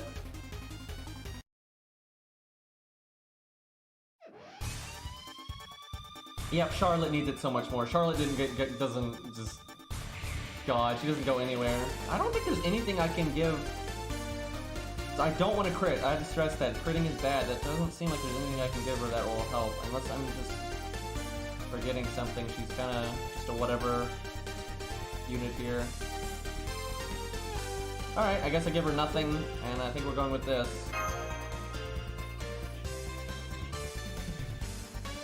There's one other thing we could... no, I'm not gonna... there is one other thing we could do. This would be so much RNG, but it would be more damage. You would... oh my god. You need a level 1 unit with a buff. Someone that can die crazy fast, but has some kind of buff, and you give them the Ushi command code. So you have Poster Girl and Alex. You have him buff on the turn that he dies. So you have the buff lasts for 3 turns. New unit shows up, and you get lucky, and they die, and give Ushi command code, right? And then Scath comes in, and then you switch. The thing is, you'd have to have a unit that would, you know, die in 1 attack, and then also give some kind of buff to the team. That's not worth it. I'm not, that's too much RNG. It is more damage, though, like, absolutely.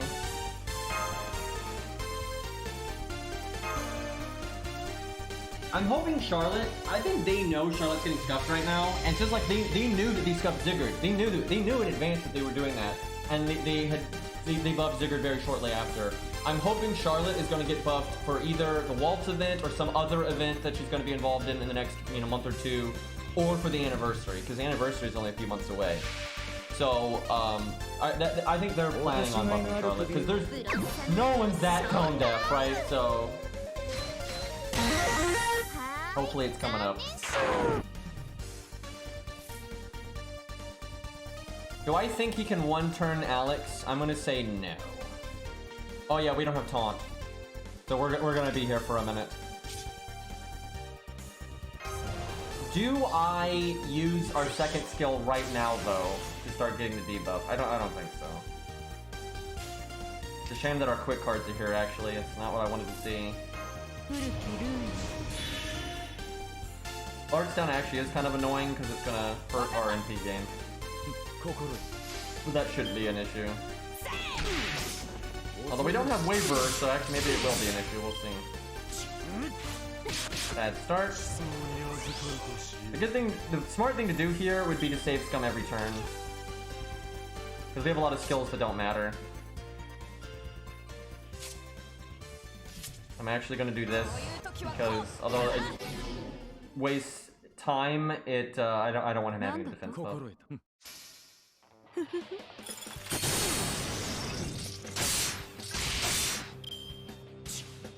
Scatty would be like balanced if she had a 30% battery.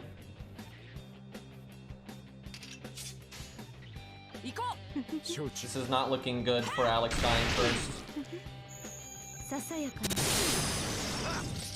I could just stall into his NP and then just save scum until Alex happens to be the one that get hit by it. I'm just resetting now though. He's never even hit Alex. Of course, he's hit everyone multiple times except Alex. Like, of course.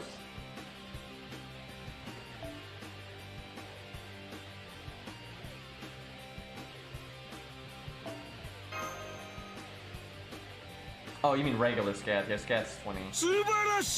Why can I not summon the will already? Hey, Gundam guy, what's up? Thank you for 32 months, man. You know who got scuffed is fucking Jin K. They fucking almost the same buff for Kojiro, but his is just so much better than hers. Like, so much better, and he was better anyway. Shit don't make no sense. And then you got Kursum over there, and Sanson's just, you know, Sanson.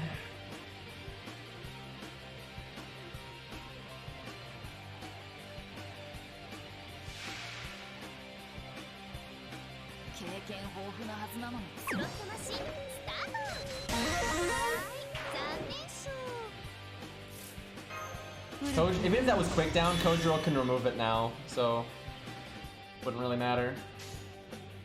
Come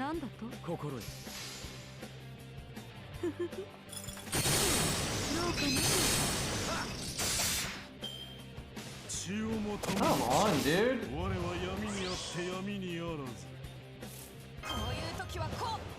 So, out of all the actions he's taken between these two attempts, he has still never hit Alexander.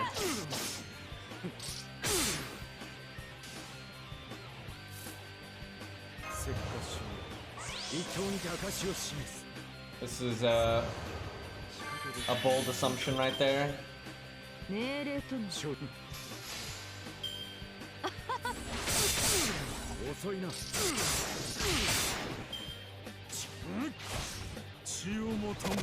Theoretically, he could. I'm gonna save scum this turn. Although I can't save scum that much, actually. I can only save scum a little bit, but I'll do what I can because we want that those numbers, man. Kill the little one.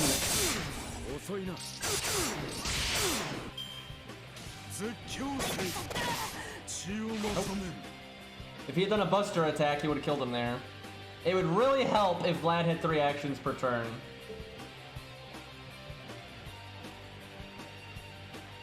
Yeah, each quick down is 10%, and this is what's dumb. They last 3 turns. Also, his NP puts the debuff on there as well. And the skill that activates it is a 4-turn. It's a 4-turn cooldown, and the buff lasts 3 turns. He almost has it up indefinitely, and as long as you apply it on the turn that it goes away, it'll linger for that 1 turn that you're waiting. And then if you use Atlas, you can double dip and have it up twice. It's crazy. Yeah, if it was a 5-turn cooldown, it wouldn't be too nutty, but it's a 4-turn cooldown, so your uptime on it is basically constant. You should. We did a full budget team. You know, Hans, Mash, George, that kind of stuff.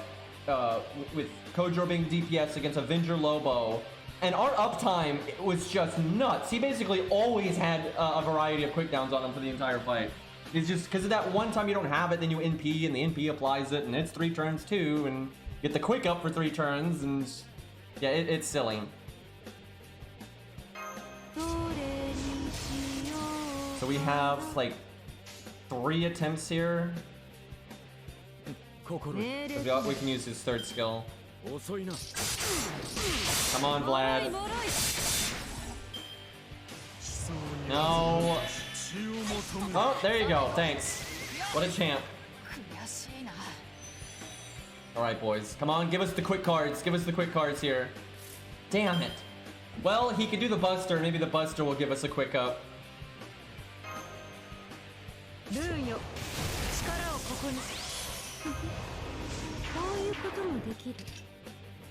I should have done this for the video, but I wasn't even thinking about it. I was just messing around at the time. So this should be quite a bit more damage.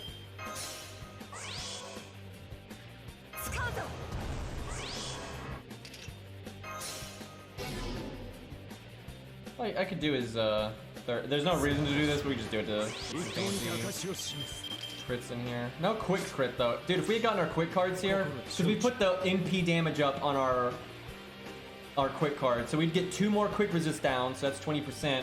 I don't remember how much those give, but in total they're probably about 3% or something like that. So we could get like 43% more damage if that happened. I kind of want to do this again and see if we can get that to happen, because that'd be ridiculous. He gave himself art up with the bunny Victoria command code. 1 million damage from a 1-star, no event bonus, any of that. We can go deeper though. We can definitely go deeper. Let's do it again. Let's see. No, actually, we'll kill him if I do this quick. We will kill him if we do those quick cards, because they have Scatty's crit buff.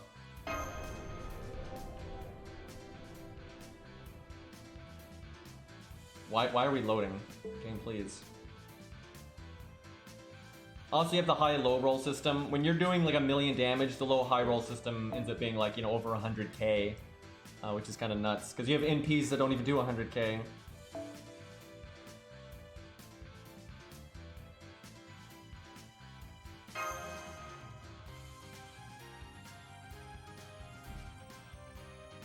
So what we need to have happen is to get quick cards when the deck shuffles. And he has 3 quick cards, so although only 2 of the 3 have the NP up command code on it, unfortunately.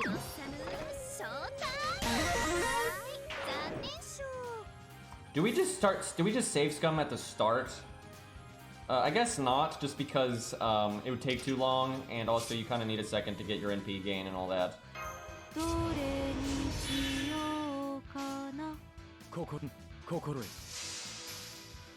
I wish the Bunny Artoria command code was better than it was. I know why. It makes sense that Noel did that though. It is a nice backup option, because it could land the quick up and then it's decent. You know what we do, Noel, is put it on the other quick card, the 3rd one, because we don't really need the NP gain because of Scath, and that way you could get the quick up from the Bunny Artoria and the quick resist down. Like that, just the pipe dream. He didn't even hit Alexander. I think we just reset it so it's bad. I really only want to save scum for the kill turn. It's too much effort otherwise.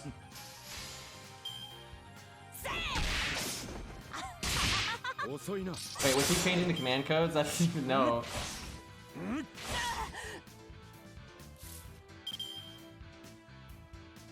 Okay, maybe we save scum here. This is not going great because we don't have that much of our 2nd skill going. But we'll have a little bit. I guess I saved the evade for a save scum. The deck not quite shuffling how we would like here, but we're getting to Buster Alex or crit with another card type. I may have Alt F4 too slow there, because I'm not sure when it updates. I think it updates maybe once they finish their little step forward, but I don't know.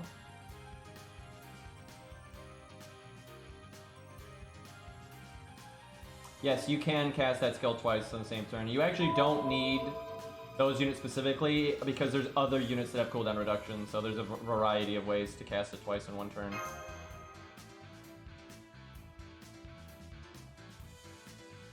This would be so much easier if Vlad just had 3 actions per turn. You would have, you know, more RNG attempts to go the way you want it to.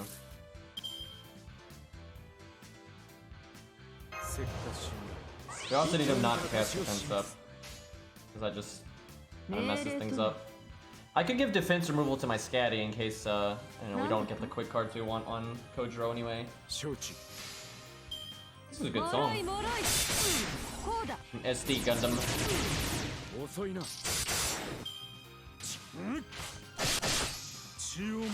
Damn it.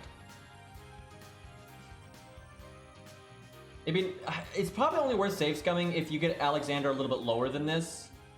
Because if he hits him with a quick or an art, it's not going to kill him. Art might kill him if it high rolled, but quick definitely won't.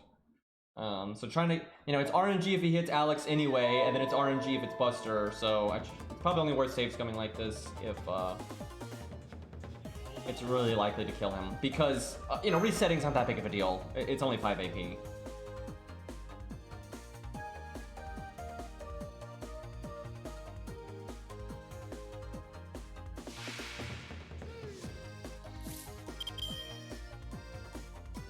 This one.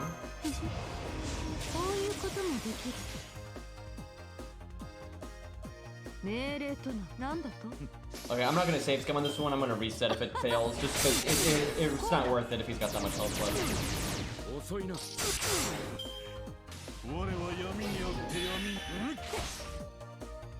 Even that Buster actually wouldn't have killed. It would have been short by like 200 damage.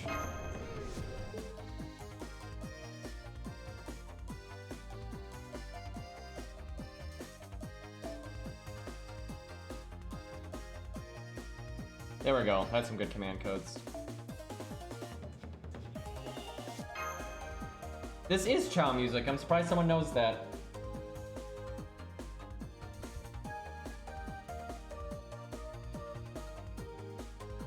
Yep, Chow Karate.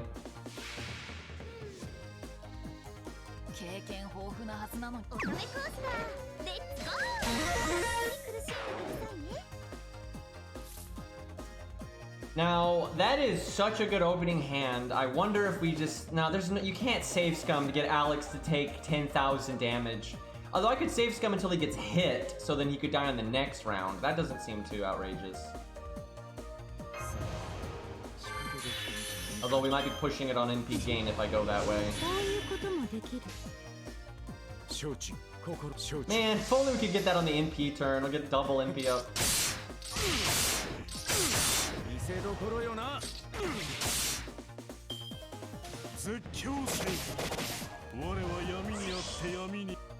Vlad, just hit Alex once, please.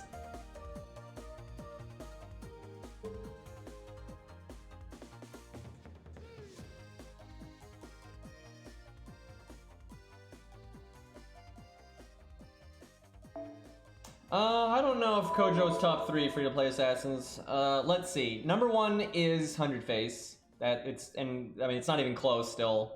Even with it, I mean, we've already seen that. You know, she did so well against the Dragon and Lobo. I mean, she's still better, like easy. She's also better if neither of them are Grail, just because she's a 3-star. Let's see, then what? It would be down for second. You know, you've got. Let me look real quick. I sometimes forget some of the assassins.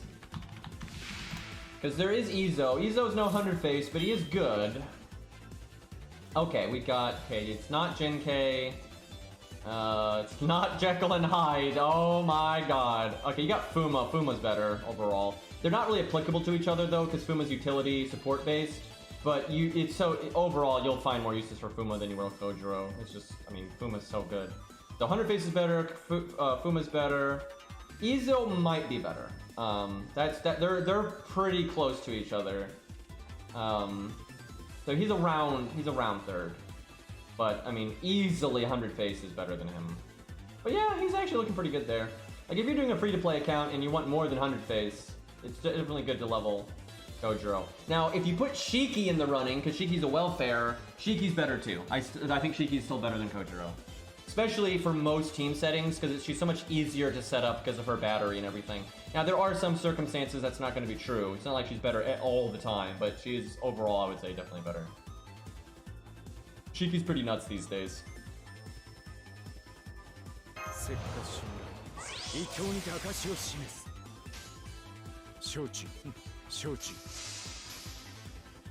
Yeah, if they ever buff Puma, that's gonna be wild.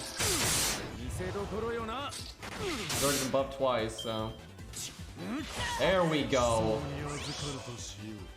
I wish he was just a hair lower. So, I can remove his defense buff. The problem is it's gonna hurt these things. Well, I think I have to.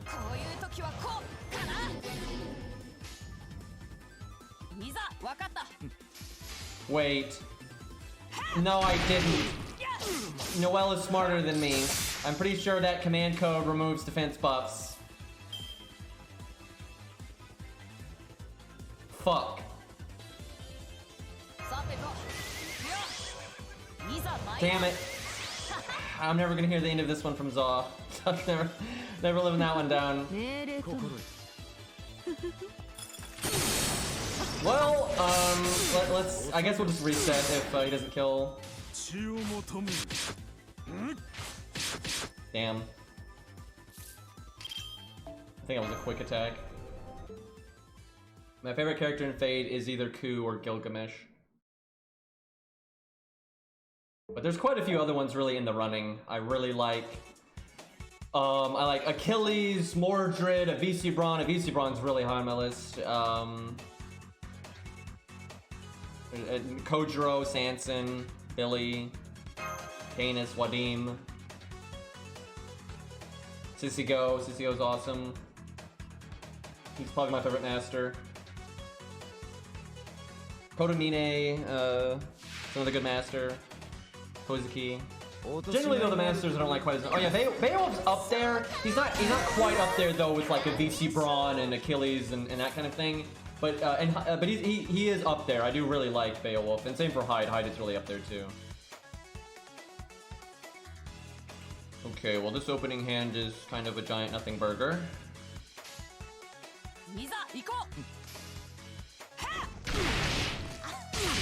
I don't really like Kurisugi that much. Kinda lame, to be honest. Well, I like him if you look at his like character and its entire arc, right? His entire character arc from start to finish is interesting. But where you get most of the screen time with him, I don't really like him very much, and he's kind of whatever. But where he like the whole character arc with how he changes after Fate Zero and everything, then I don't mind him. But like how you just see him in Fate Zero, it's like a really generic kind of character that I've seen him a trillion times, and I never found it that interesting to begin with. And yeah, Mori's up there too. Mori's very high on the list. But my top 10 is very competitive. If I ever redo my list, it's gonna be very hard because they did add a VC Braun into the game and Mori and all that. So and yeah, Wadim is up there too. Though normally when I do a list, I only do servants. So I should do a different list for masters because Wadim technically is a master. So. Okay, this is a totally good time to save Scum because he's got a low enough health that any buster will kill him even if it low rolls, and he might die to Quicken Art. And he could also get double attacked, so that's another way that he could die.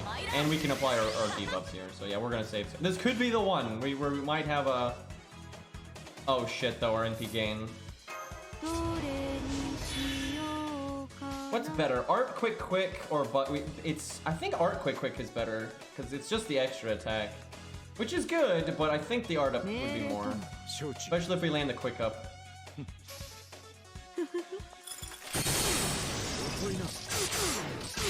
Fuck, we won't actually have enough NP gain. Well, I'll command spell. F it. I don't care. I'll just command spell.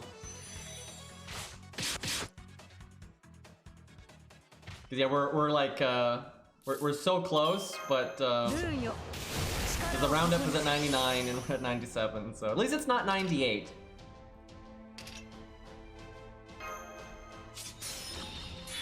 Wait, I should have only CS'd if I got quick cards. I didn't get quick cards. Why did I do it, chat? I didn't even look. I didn't even look at the deck. Yeah, it was only worth it if we got quick cards. This isn't any better than what we did before. Fuck. Gotta do it again. We'll see the damage here though, just for like low high roll stuff. But yeah, I literally have 0 Kojiro cards. Like, thanks game.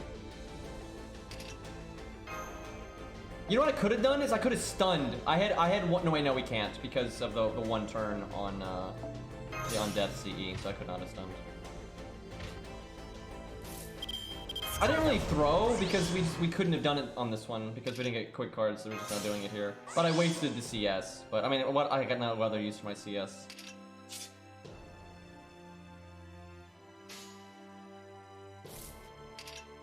Just stunning him so I don't have to wait through his turn.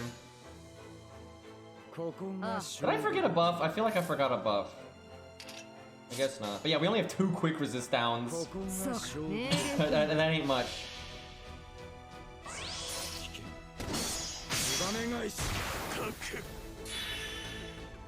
Yeah, it's pretty much the same as last time.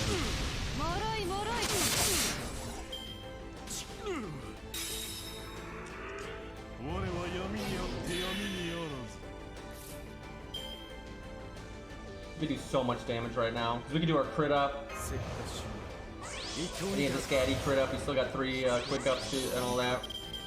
But I don't want to kill him. So.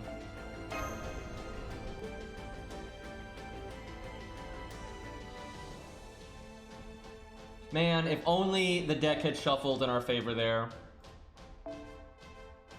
Because you like double dip there. Not only could you have quick cards to get quick resist down, but then you get the buffs from the command codes to do even more damage. So that's pretty significant when you're looking at that big of an MP.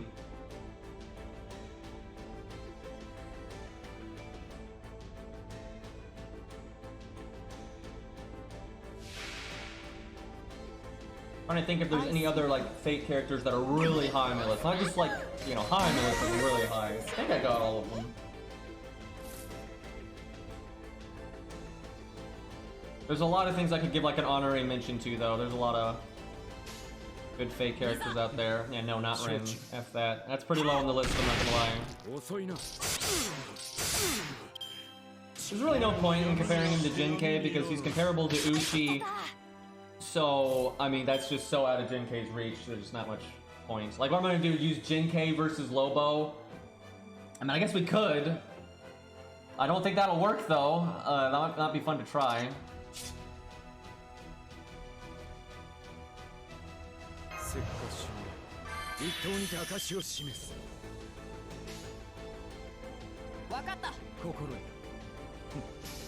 Matahari's not actually in that bad a shape, though. I don't know why everyone acts like she is. I mean, yeah, what sucks is that she doesn't have an animation update. That's the oof.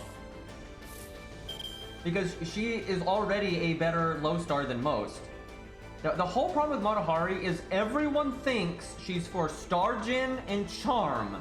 And they're like, wow, this isn't very good. But she's not for that. She is for Defense Down. And then maybe Charm. And her Defense Down is so good. Now, what I would like... I was thinking about this today a good bit. I actually don't want debuff success chance because I think charm spam is something that they fear because it can really mess bosses up to like such a ludicrous degree. You know, they don't like stun lock, so I don't think they even would do that. That would certainly help her though, but I don't think they would do that. But because what she's good at is being a support, that is what she is good at. So give espionage, you know, her second skill, the Stargin up, give it like a team-wide attack buff, right, and then have it. Give her Stargin up like it does, but then also make stars. Not as many as Mozart or anything, but just make it make stars. Or make it make stars, you know, per turn. Right? So now she can show up and, you know, lots of defense down, make stars, give attack up. That is some pretty serious support. Or you do that or just this other thing. Give her a battery. Give her like a 30% battery, or let's go crazy, give her a 40% battery. So she can show up from the back row or be in the front row and just do it immediately. You know, use her battery, NP, and the NP is there to overcharge someone else's NP or to just add another defense down, right? Because if you use her skills and her NP, she gives you a 60% damage bonus. That is massive, right? And you could give her both. That might be getting too much. That seriously might be getting too much. If you gave her a team-wide attack buff and a star bomb or stars per turn and a battery so she could NP really easily, that might be too good for like that is some nutty support for a 1-star. That I think might be too much. But yeah, something in that line I really like because buff success chance because of magic resist. That's true. That is true.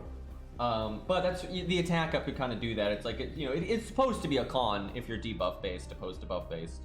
But because you get the positive of buff block won't stop you, buff removal won't stop you. There's benefits to debuffs, but you do have the drawbacks of like magic resist and all that.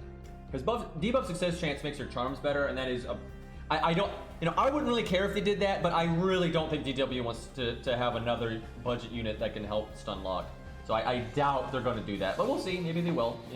They might do it for the NP. I don't think they would mind if she could more guarantee stun on NP. That I think they would be okay with. It's the skill that I don't think they're going to want going off all the time.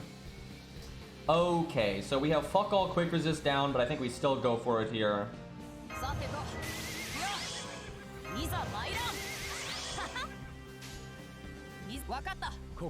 We don't have to save scum on this one. We can actually save scum on the next one. So if we want to like have another chance for quick resist down, maybe we do that. Or he could wait, no, that I should have reset. We're dead. Black Gray will kill us now. We also didn't get any quick cards, so see ya, Fury. You could make Matahari a budget quick support by giving her like team-wide quick up and a star bomb on her second skill. But I would prefer she get attack up or something like that because right now she's a universal support because defense down works with anyone, and that's nice. I like that she's a universal support. That's kind of her thing. So I like attack up or NP up, preferably attack up though. NP up is actually like the worst buff in the game, by the way. Like damage buff. It's useful because it ignores card type and those kinds of things. But if you can get a colored buff, it's just better. It doesn't matter. The way buff stacking works, it does not matter, right? You're way happier to get a little bit more NP gain or a little bit more star gen or normal card damage because NP up only does the NP. So they're definitely not giving her 50% battery for the whole team. That is a pipe dream.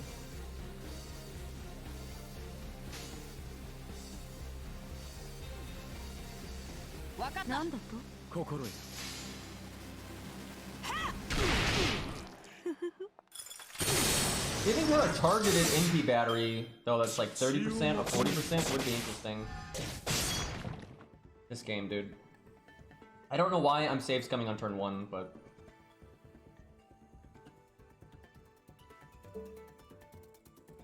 the attack buff is pretty good because it works on all card colors no matter what you draw, and it works on your extra attack.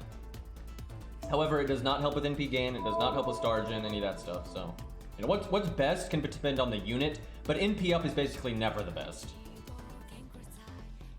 However, NP up can be a really nice thing to have if you have other ways of getting like color up buffs and stuff because of buff stacking.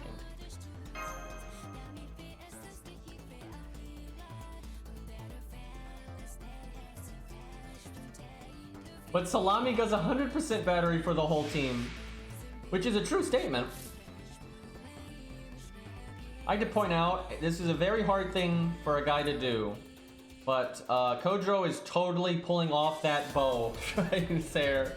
That's normally, it's pretty hard to pull that off, but he makes it work.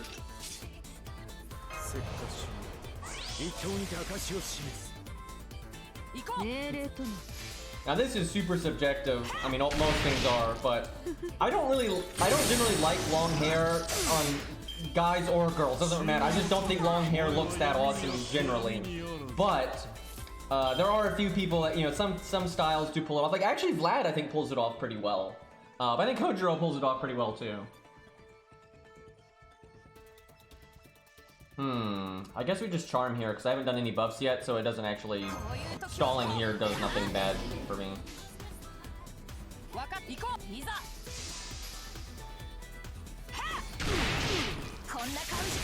I just never, I don't know, I've never really liked long hair, and I remember when I was very young, I learned, because, you know, even from a young age, I was, you know, big into history and armor and whatnot, and I learned about helmet hair, and I was like, man, long hair is really impractical, and that kind of just shaped it for me for, I guess, the rest of my life, and I've never, and I've always, I keep my hair super short and always have.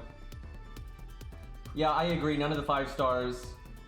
I don't think long hair looks ugly, by the way. That's not what I mean. I just, you know, I don't really hype it. But no, long hair is not ugly. But it will give you helmet hair, though, and that's a nightmare. But yeah, it's not ugly. Well, oh yeah, 5-star riders. None of them need it. Literally, none of them need it. So it could be anybody. A lot of people think Achilles, though, because they seem to. I would say Europa needs it the most, but even she doesn't need it.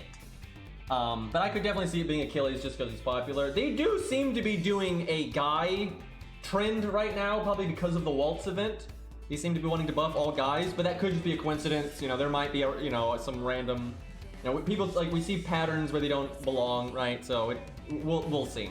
Even if they are all happen to be dudes, that doesn't necessarily mean they picked them because they were dudes. A lot of dudes are the ones that need buffs the most, so who knows?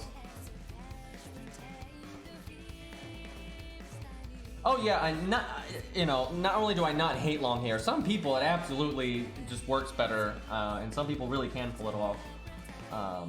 Like I said, Vlad's rocking it pretty good.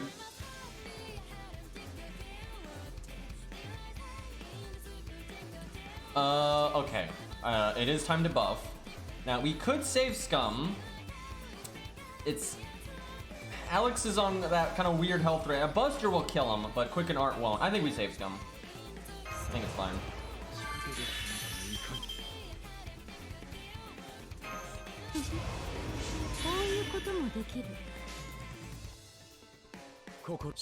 No art card, feels bad.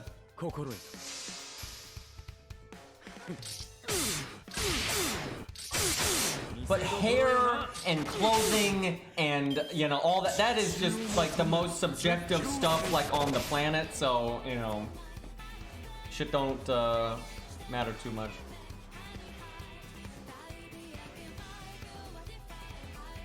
Dude, I know, Moriarty, please. Like, he's so cool and he's so bad, right? Like, it's so lame. I think it's gonna be Artemis, though. I'm kind of thinking that's the way. But I could see it being Moriarty. I mean, it's not out of the question. But it could be Gilgamesh, because, I mean, they buffed Kojiro, so, I mean, I always say that not every buff is gonna be logical. There's normally, generally speaking, with their buffs, when they do a lot of buffs at once, it's pretty universal, in my opinion. It's like, a chunk of them are logical and make sense, and a chunk of them are not. That's pretty much always how they do it. And there's been times where none of them are logical, but,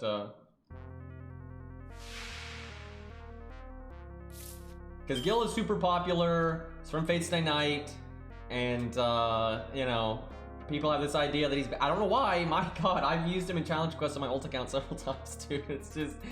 It's really easy to kill everything, so...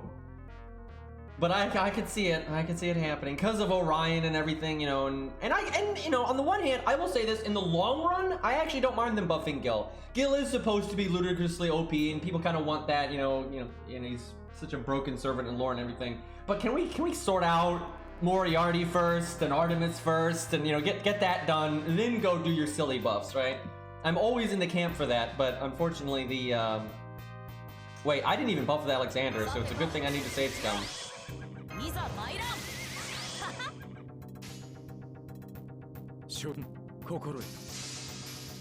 Yeah, just an MP buff is about all Moriarty needs, because he can double MP pretty easily, and so if each one of those MPs is hitting harder, you know, now we're getting somewhere. Oh, well, there we go. That's some luck.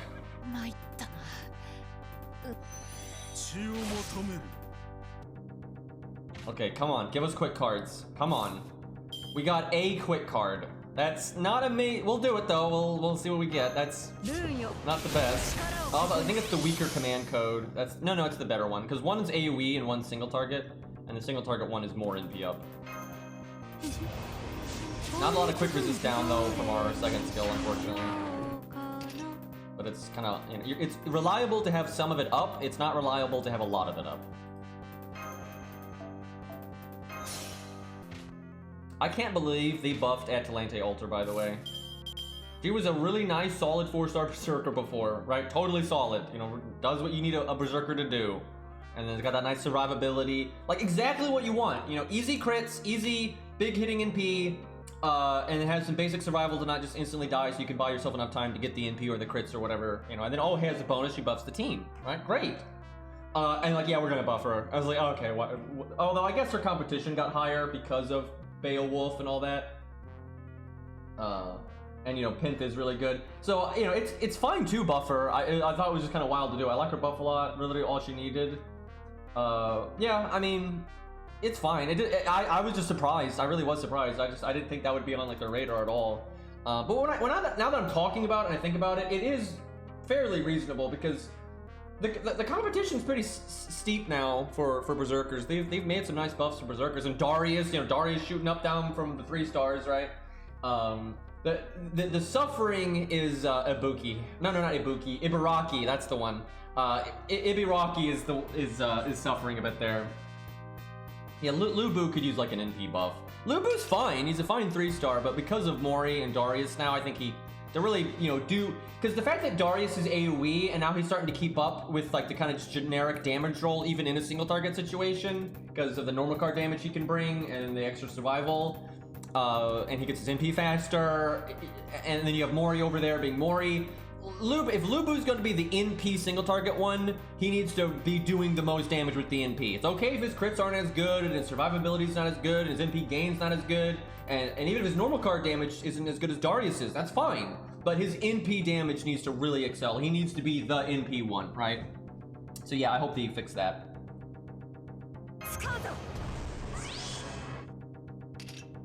Okay, I'm gonna bap someone in the face here.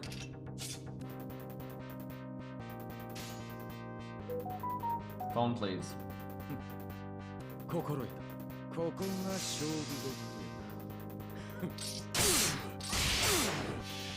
Such a shame, I only got 3 of the debuffs though. So this is still a pretty far cry from like the maximum we could do. 1.2 though is like 4k short of 1.2. That's quite good. So if we got like another quick down, which we could, and the other NP up and everything, you could probably get to 1.3, 1.4. I should have stunned him, by the way, so that didn't happen. But yeah, I think you could, and on a really good run, you could probably get to 1.4 million, and that's with no event bonuses, and we're not like, you know, going around the wheel with the buff stacking. So that's pretty good. That's pretty good. Let's go, like, you know, 1 star, by the way. Okay, I think that's enough. Even though we didn't get like the maximum damage, I think that's enough of that stage. Okay, do we want to do Jinkai versus Lobo? Well, what else can we test? I mean, Lobo is a good one. It's easier to use Jinkai on this account. But I don't really have a lot to fight on this account that would be comparable to Lobo. Lobo really is an awesome standard. Let's see, I've got Vol on this account. I don't know if I have Vol on my other accounts. Let me see. Let's just check. I hate switching over to Samsung Flow, but Rama's buff is okay. I would say it's the worst of the batch so far. It did not change his performance too much. He's still performing, you know, fine. You know, he didn't have a hard time throwing out big damage. But he's definitely inferior to Tunican still. I mean, like, by a lot. However, I'll say this. His NP buff is, like, really good prep work if he gets buffed again, right? If you can combine this buff with another skill buff, I think he'll be great. So it's kind of a necessary buff to get him where he needs to be, but he's going to need a skill buff now. But it's nice. You know, he hits harder. It's good. And gets some nice normal card damage from the bust to resist down and stuff. But yeah, from all these buffs he's done, he has definitely been the weakest. Also, I feel like Buster resist down is the worst resist down because it's basically just Buster up. It is technically Sergeant up as well for Buster cards, but I've never looked into this. If you have a bunch of Buster Resist down on a target, and then the Buster card has the Art card bonus, does it get more NP gain than from the Resist down? I want to say no, but I have no idea. I've never tested that. But I know, like, I'm thinking no, because if the Buster card is in second place or third place, or first place, well, actually, it can't be in first place with an Art card bonus, but it doesn't change, right? It's only getting the Art card bonus, and that's it. It doesn't matter what placement the Buster card's in. So I would expect... Yeah, we could... It wouldn't actually be that hard to test. We could bring, like, Rama and Darius or something, because Darius can just click skill and throw it out. It really wouldn't be hard to test that. We'll do that in a second. But let's try Jin K here if we got it on this account. I can shoot Bull a message if she's around.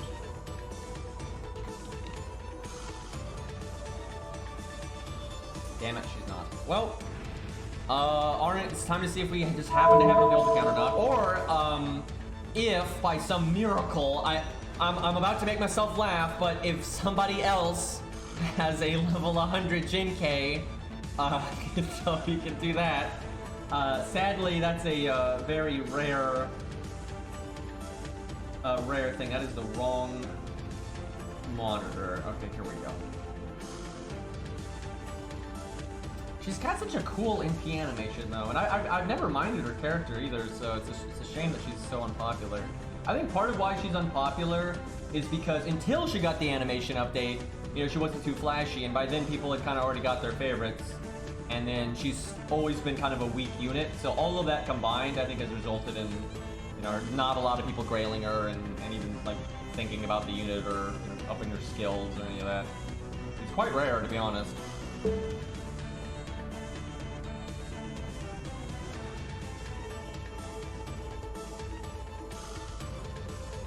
Alright, let's see if we have Vol in here.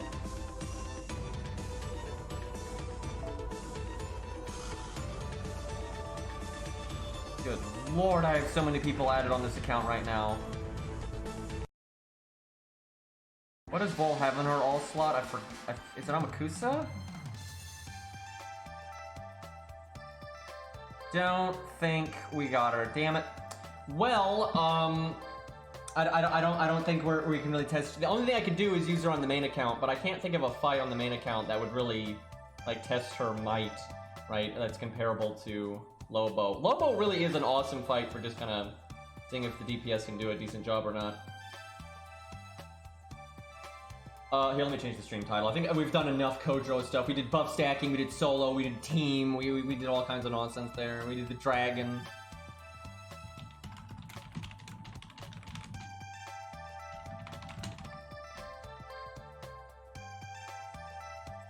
You know what? Let's test. This is such an unfair time to test Izo, though.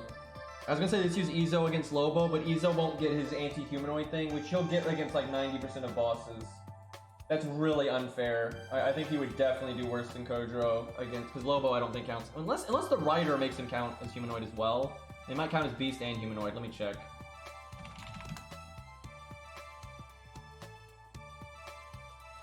He's got B. He does have humanoid. Okay, fuck it. We're it's Izo time.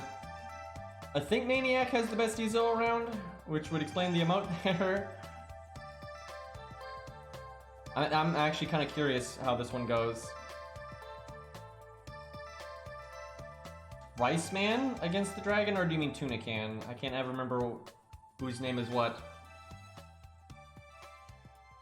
Let me change the command codes. Let me see if I think I have you on this account. Oh yeah, he's counterclassing, so he is AoE though. I will say, if you're going to use an archer there, you know, being a low star makes it more fair, and then being AoE makes it more fair. He might not be able to do it, but I don't know. I think if he was really upgraded and you got that, you know, min-maxed the command codes and figured it all out, he probably could. He has a lot of survivability. He might be AoE, but he's got so much survivability, even as a low star, so he could probably do it. Might be pushing it a little bit though.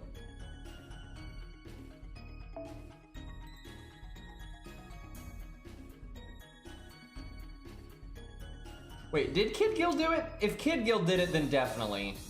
If Kid Gil did it, then yeah, definitely. Kid Gil does do more damage, but Rice Man has so much more survivability than yeah. If Kid Gil did it, then certainly. I can't remember. I remember doing it with Kid Gil, and I don't. He either beat it or he got close. I don't remember, but I do remember doing it with him because he got buffed a while ago.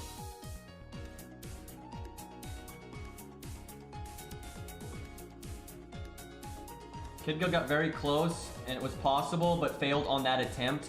So it was one of those things where, if luck had just gone a different way, it would have worked. That sounds about right. That makes me think though, then Riceman can still do it though. He might maybe not have 100% win rate, but I would think he'd be all right.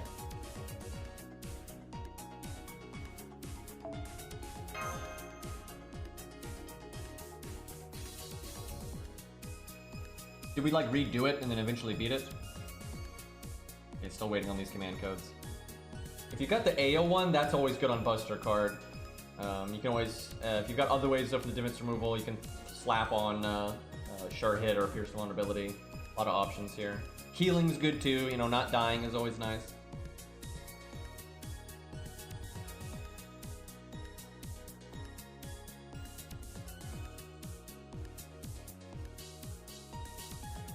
Could have been that we tried it, failed, and then later we beat it. That would explain why some people say he did and some people say he didn't. But, we do the dragon so much sometimes. I really need to compile a notepad document, and especially for the neutral classes, because it really is impressive when a neutral class pulls it off. It really is, especially AoE. But it's still for single target too. So I really need Archer single target, Archer AoE. Cause I guess you would rate it as Archer single target, Archer AoE, neutral single target, the neutral AoE, and then your mushroom would be your supports, right? Fucking Landling. Anyway, yeah, Landling and Merlin, dude. That was just stupid. It's well, this dragon's not gonna ever do any damage. Landling is always just such a... He really is a solo monster, it's just it takes a minute. Okay. The defense removal is on the art card, and it also removes the attack buff, I think. Okay, we can use art supports now, so that's nice. This was literally the team Kojiro used, but it's a bit easier for art units generally, just because art supports are stronger. However, how do we want to do this? Izo's survivability is a little shaky. My god, though, he has 4,000 more health than Kojiro. That's fairly significant. I could start with Mozart. Is that crazy? I don't think that's crazy. It's a little crazy though, because we can probably I can't remember. Does Izo have Star Absorb? I know he has double crit buff. He does. He does have Star Absorb. I think Hans is good enough then.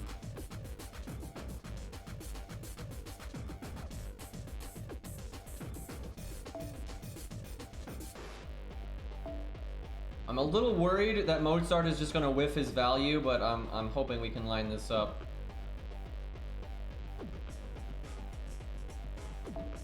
I think it's getting to the point now, not right now, but at some point I think they should buff Mozart. Now, I know, hold on, obviously they need to buff Matahari and get a quick support in there and probably buff Shakespeare. But with how good Hans and Qin Gong are now, Mozart keeps up. He really does. I mean, he's still up there, but I wouldn't complain if Mozart was the best low star support, and he kind of is for art, depending on circumstance. But because he's only for art, where Hans is for everything, and Qin Gong is mostly for Buster, but he's kind of for everything because of the damage cut, MP gain, defense up, taunt, crit down. He offers a lot still to any team. Because Mozart is so straight art and burst, it'd be nice if he really did that thing, like crazy. But he still keeps up just fine. He's one of the absolute best 1-stars in the game. And he probably is the best 1-star in the game because, at least for, not farming, because you have a Rosh for that, but, because you don't use a Rosh that often, actually, in challenge quest content, and main story. We use Mozart plenty. Because Qin Gong and Hans are 2-stars, and Mozart's a 1-star. But they're all supports, so it's not that big of a deal there. George might be wrong, but, maybe I give George Star Bomb. I don't think we're gonna need his Bond CE, so I think Star Bomb. I want Golden Carp, but can I find it before I find one of the other Star Bomb ones? Is that the Martha one? I might just do the Martha one. Do any of them give health? That would be awesome if I had a Star Bomb that gave health. What about the new one? Does the new Star Bomb give health? Okay, there's Golden Carp. That's all. I knew that one was attack. Where is the new one? The Fuma and Donzo one. I know I've got it, but God, I need to level the CEs. All CEs that are worth a fuck need to be like level 25 or higher, right? To get above all the bullshit. Where the hell is it? Surely, did I not? What the fuck? Okay, I'm gonna do this, because that'll cut it down by a lot. It's split stat, well that's better, so I think we go with that. Apparently though, I didn't level it very much. Okay, there it is. It was 15. Seems, yeah, that's fine. That's good enough. We'll do Star Bomb again on Shengung, but we'll go with 2030. Alright, they're off.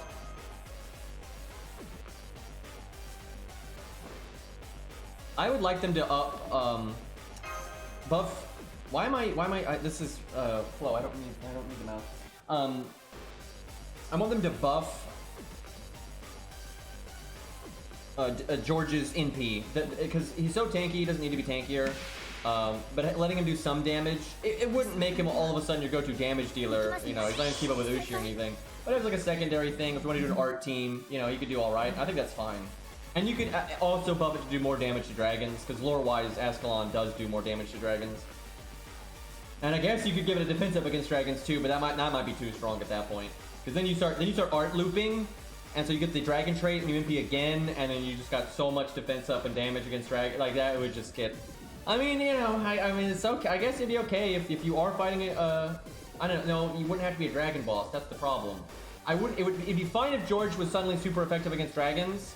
The thing is, he makes everyone a fucking dragon. See, that's the problem. You really can't give him a dragon niche that's too strong. If it's a bit of damage, it's fine. But if it's like a really strong buff, like a defense up, like, you know, Siegfried and stuff, that's too much. Because everyone's a dragon against George if you care to. The only reason you don't always use his NP is because sometimes you don't bother to do it. But if you put any effort into getting it, it's actually very easy for him to get his NP off. I don't think you could give him a 20% defense buff against dragons, because he gives himself a 40% buff anyway. You can give him a CE for another defense buff, and then his NP gives him a 20% defense buff. And then if you add another defense buff and he just turns him into a dragon, we're just not taking any damage now, right? Like that's 20% is not too small. Like, no, like do some math here. Like imagine you do George with Castor Artoria, and you turn the boss into a dragon, and he gives himself a 20% defense buff to dragons. They're always going to be a dragon, because with Castoria, the dragon buff is never going to fall off. By the way, debuff immunity and magic resist never block the dragon trait. Doesn't work that way. And then again, he's got, you know, 3 turns, 40% defense up on only a 5-turn cooldown. You can have a CE for defense up, and then his NP already gives him a defense up. Like, he just will never take any damage, right? That's way too broken. Now, a 20% attack buff, that's fine. If he got a 20% attack buff against Dragon, that's fine. Because like his NP would do more damage anyway if it got upgraded. So that's fine. That's actually reasonable. I'd like to see that buff where his NP gets upgraded so it does more damage. Because, you know, all NP buffs work that way. And then if you got, yeah, a 20% attack buff to Dragons applied before the NP, totally fine. That's completely reasonable. And at that point, he'd have a nice little, you know, kick to his NP. And if you did an art team, you could kind of make him a budget DPS. Still probably not going to keep up with Uchi, but, you know, not bad. And if you are a dragon, you're going to get some decent results. Do I just evade now? Just because we're not going to really need it? Well, maybe wait for the damage cut to wear off and then use it next turn. It's not like we have crits right now anyway. I can art chain. I think I'm going to do that. Because then I can NP next turn. I like that. いい時代だ。資料集めには事欠かん。損なうたびに思い出すがいい。メルキン・レーベンス。That happened for Kojiro too, though. So suffering intensifies.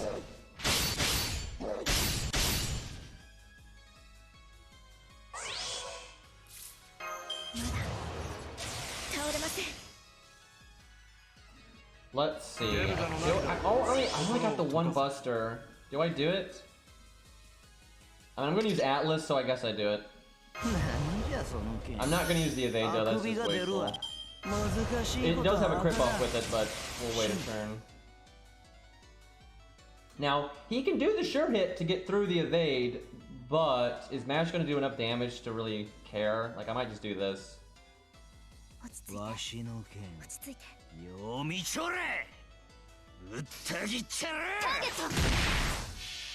What a shame, we had the sure hit and just... Because we got no other Ezo card, it didn't work out. If we had one other Ezo card, quick ult art, I would have used it first. This is slow though, so we have the widescreen update. There's no way to not cut off the screen. I swear I have to say that every goddamn stream. Although, it's probably more cut off than it needs to be. Even with the, yeah, I can fix that a bit. Yeah, there's no world where it's not getting cut off over here, but that is better. That for. Okay, let's see. God, I love that voice line. It's so good. I don't really need to evade though. And the crit buff's okay, but we still have damage cut. I think I wait one more turn. Oh.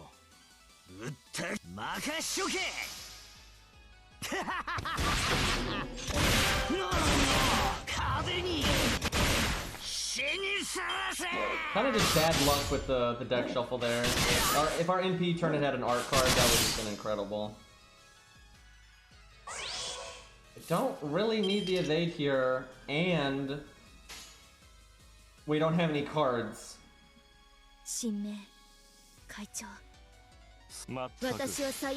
Really bad luck for old boy here. He's still doing okay, but our skills are about to come back and I never used the evade. I guess I should have just used it for the crit buff. At this point, it would have been about back. Yeah. Oh my god. A lot of costumes don't come with a custom line like that, so... You know what I wish a lot of, not necessarily all of them, because sometimes it's unnecessary, but I think a lot of costumes should come with one special animation. Like, one of their attacks, you know, is like designed to be like, you know, have them hit him with the umbrella or parasol here, right? Like, you know, doing so. You know what would be a good idea? I'm having a thought. So, for example, this isn't the only way you could do it, but you can kind of see what I'm talking about. And this is why paid skins would be awesome, because we could get shit like this. You could have a skin for Mordred that is the original Mordred design from back in the day. That was like in the original concept art, and was used in Dean's Day Night and Fate Zero. So you do that, you get a different voice actor or actress, right? Because that design was a fair bit different. And I think they actually did have a different voice actor back in the day for that design.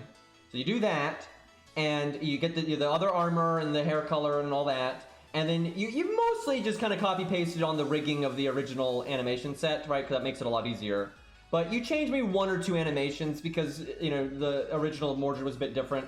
So you literally change like just one or two animations. Like maybe you change one of the busters and the extra attack, and that's it, or just the extra attack, or something. So you don't put that much effort into it. That's not that much work for DW, right?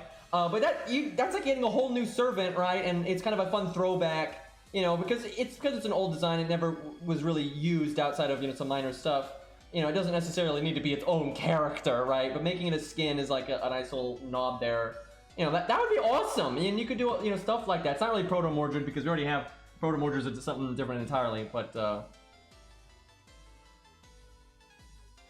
originally, they never gave a gender to Mordred. A lot of people think it was probably going to be a guy, because certainly looks more masculine. But they never actually said one way or the other. But a lot of people had assumed that the original design was male, and it's possible. I don't think they said.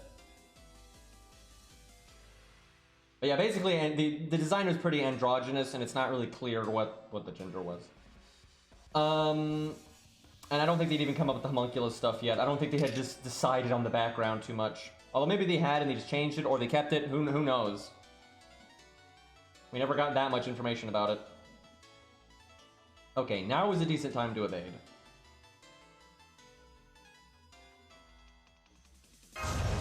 I would love to use my third skill, I could do Atlas. I mean, we can get a lot of damage on this turn. It's just we're not going to crit any.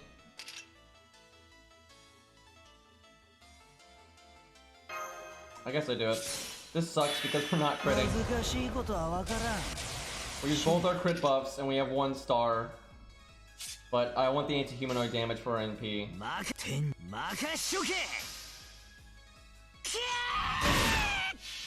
Can you imagine being Lobo and that guy comes at you? Dressed like that with a parasol, but then he's yelling like that. Like, what the hell, man?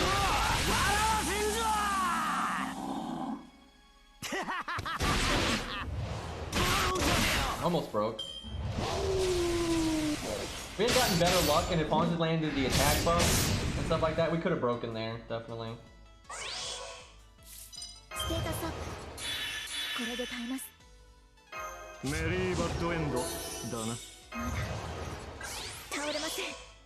Might look weird to Star Absorb here, but I want to see if I can break right now. Although, damn it, we don't have the defense removal one, so we might not get it. And we didn't crit! If we had crit, I think we would have gotten it there, because we had the crit buff, so damn it, that sucks.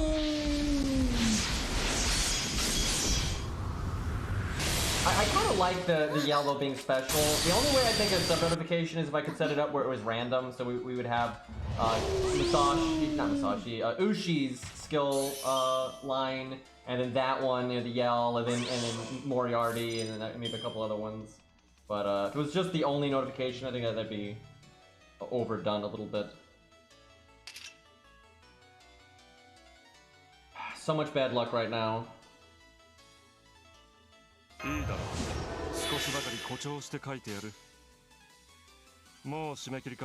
I have his third skill? I do. If we had just broken, I can move the attack up, but I want the stars. I don't want Mozart to evaporate though, so I'm gonna do that. We actually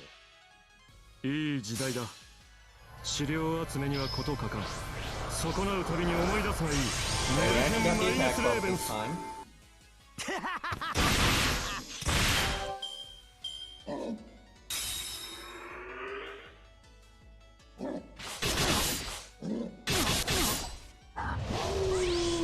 And he casts the attack buff again. Bad dog. Now, if only I had my first skill right now, this turn would just be such a whopper, but unfortunately, no. We potentially have a big crit turn next turn, though. Okay, now we're getting some value. That's what I wanted to happen earlier on our first NP. If we had gotten this hand earlier, we would be a lot more advanced.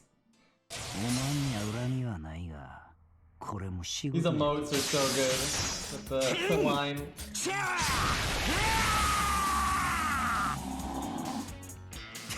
I tell you, Evo fans have got it so nice though when it comes to cosmetics. All 3 of his stages are good, and then his costume is good, and they're all different.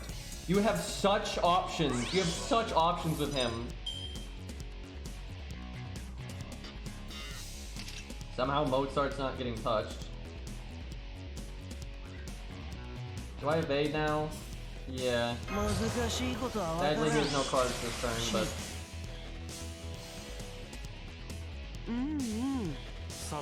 Let's go Hans DPS. I know, that's the problem I always have with these though. I don't even know what costume to use for him. I'm just like, fuck it. I kind of go stage 2 for now, just because most of my friends use other stages. Like my brother uses stage 3, Maniac uses costume, so I'm kind of like, I'll do stage 2 just to variety. But they're all great. If only I had my NP. This is still a good turn though.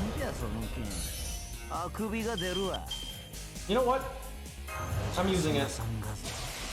And who needs an NP when you have crits?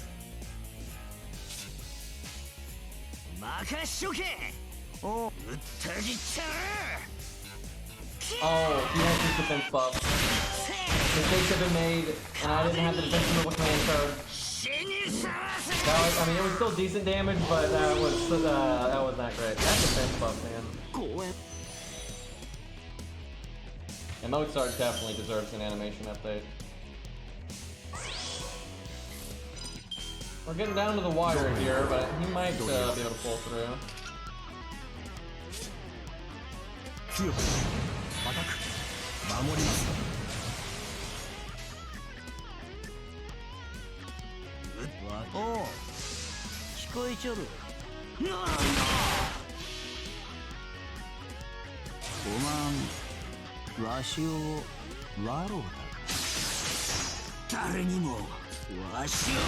That MP looks very weird though against Lobo. It's not quite right. I will say though, I do think Kojiro did better here. But, you know, RNG and stuff, they're pretty close though, actually. They're decently close right now. And with RNG, you could go a bit back and forth. And I may have made some mistakes. I'm not sure I played this perfectly by any means.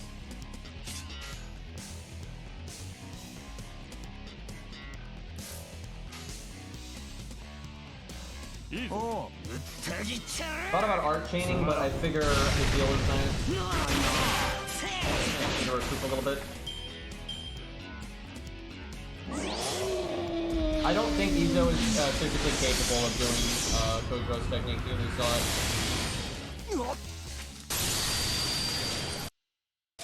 Like, you know, Izo's really good at everything, and his copy technique's great and all, but I highly doubt he would be capable of copying that. If there's something he can't copy, I'm pretty sure that would be the thing.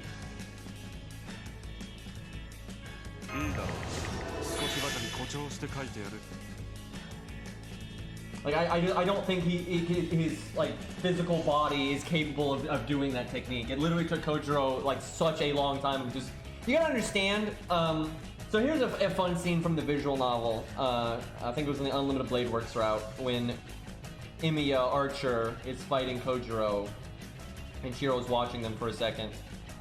When he sees Kojiro fighting, he instantly like discounts it as not worth analyzing because he sees it as just too far out. It's just not possible. Like, he can't do that. Like, there's just no way he could do that. So he just instantly, he doesn't even examine it much. He just instantly discounts it as like, that's just impossible for me. That's not even like, he's like, that's a demon. It's like, what? That's a demon, right? But with Imiya, he's like, that's something a person can do if they train enough. You know. Now, what's funny though is Shiro's kind of wrong because, so Shiro does train a lot, right? And to get to the point where Imiya's at, he has to train a lot. But Imiya does not, you know, Shiro or Imiya, either way, he does not train constantly. You know, he trains often and generally every day, but he does not train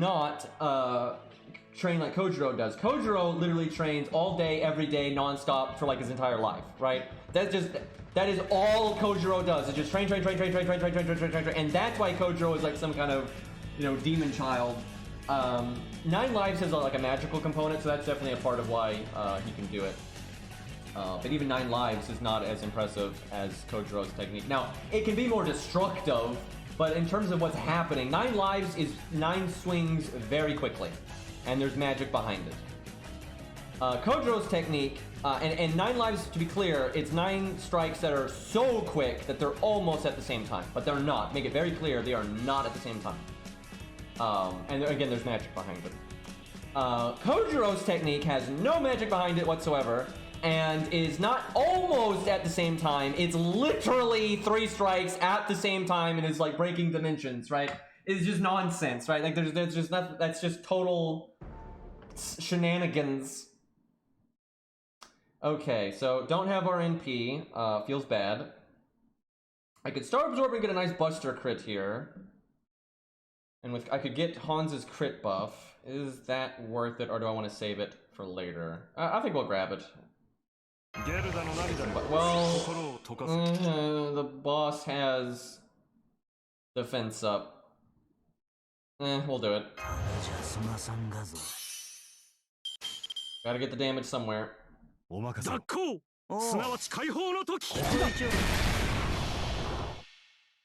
The 9 lives in FGO isn't 9 lives really, it's kind of like a pseudo 9 lives. They kind of just made up that the Berserker can do, and it just backup.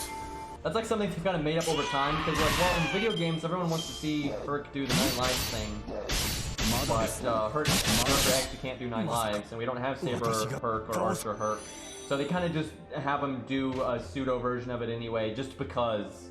But it's basically just Berserker, swing, slab of rock real good, really fast, but it's not like 9 lives. Although it's very similar. And it's basically like just for pseudo 9 lives. But yeah, they do that kind of on purpose, which is weird.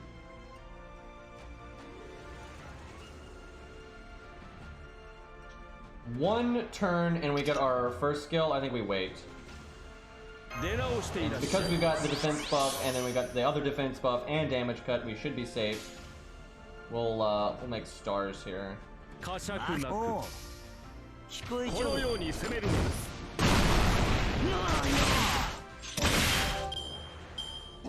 fact that we have not gotten to see Sane birthdays is just a crime, dude. I can't even believe it at this point. Like, so many opportunities, all of them wasted. Now that is the turn I wanted to see. There we go. Now we got the goods here.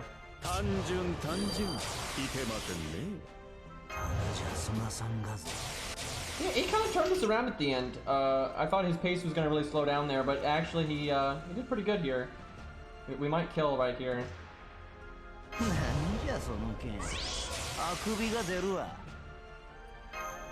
just put in slow-mo to have more time to cancel the app in case we do kill here. Especially if that Buster card crits. We have a real chance of killing here. If it doesn't, probably not. Oh, man.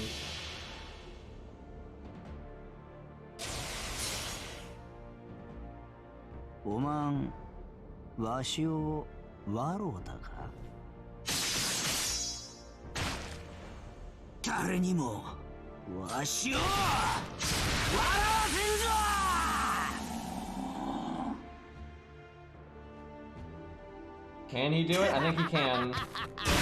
Yep, don't even need the extra attack. Very nice. Okay, I think he was actually about on par with Kojiro there, maybe even slightly better. Now, that's they're close enough that it's within variance of just RNG and Hans and, you know, just random shenanigans. But they're pretty comparable there, I would say. So yeah, I would still say it's kind of like 100 Face, you know, maybe Izo, Fuma, then Kojiro. But maybe Kojiro's up there with Izo. They're about the same. They're pretty close there. Okay, a little early, but I think I'm gonna wrap up there because there's some stuff in real life I want to do today that I've been kind of putting off, and I'm gonna build a model, and I haven't had the time to do it, so I want to just tonight. I want to just go build a model, right? I want to just go be by myself and have some fun here. So, but we'll do a bonus stream tomorrow, and we'll get into all the fun stuff. It's a Leo from Gundam Wing, right? The mass-produced suit. So if you look up, if you go to Google and put in Gundam and Leo, you'll get it. It's not a Gundam, but if you put in Gundam, you get the right franchise. But it's like my favorite mech from that by a lot, so. Anyway, lads, I'm out of here. I'm gonna go have fun building a model. I will see you all tomorrow. Oh, wait. Who's getting buffed tomorrow? Let's see here. What do we got? It's the 5-star rider, Jesus. And then it's the 4-star assassin. So 4-star assassin, I'm hoping is Yan. But 5-star rider, I guess Europa needs it the most, but I think it's gonna be anyone. I mean, it could be God knows who. Yeah, I could see it being Aussie. I could see that. I could see that. Nickel for Leo. Thanks, boy. All right, boys. I'm out of here. I will see you tomorrow. Peace.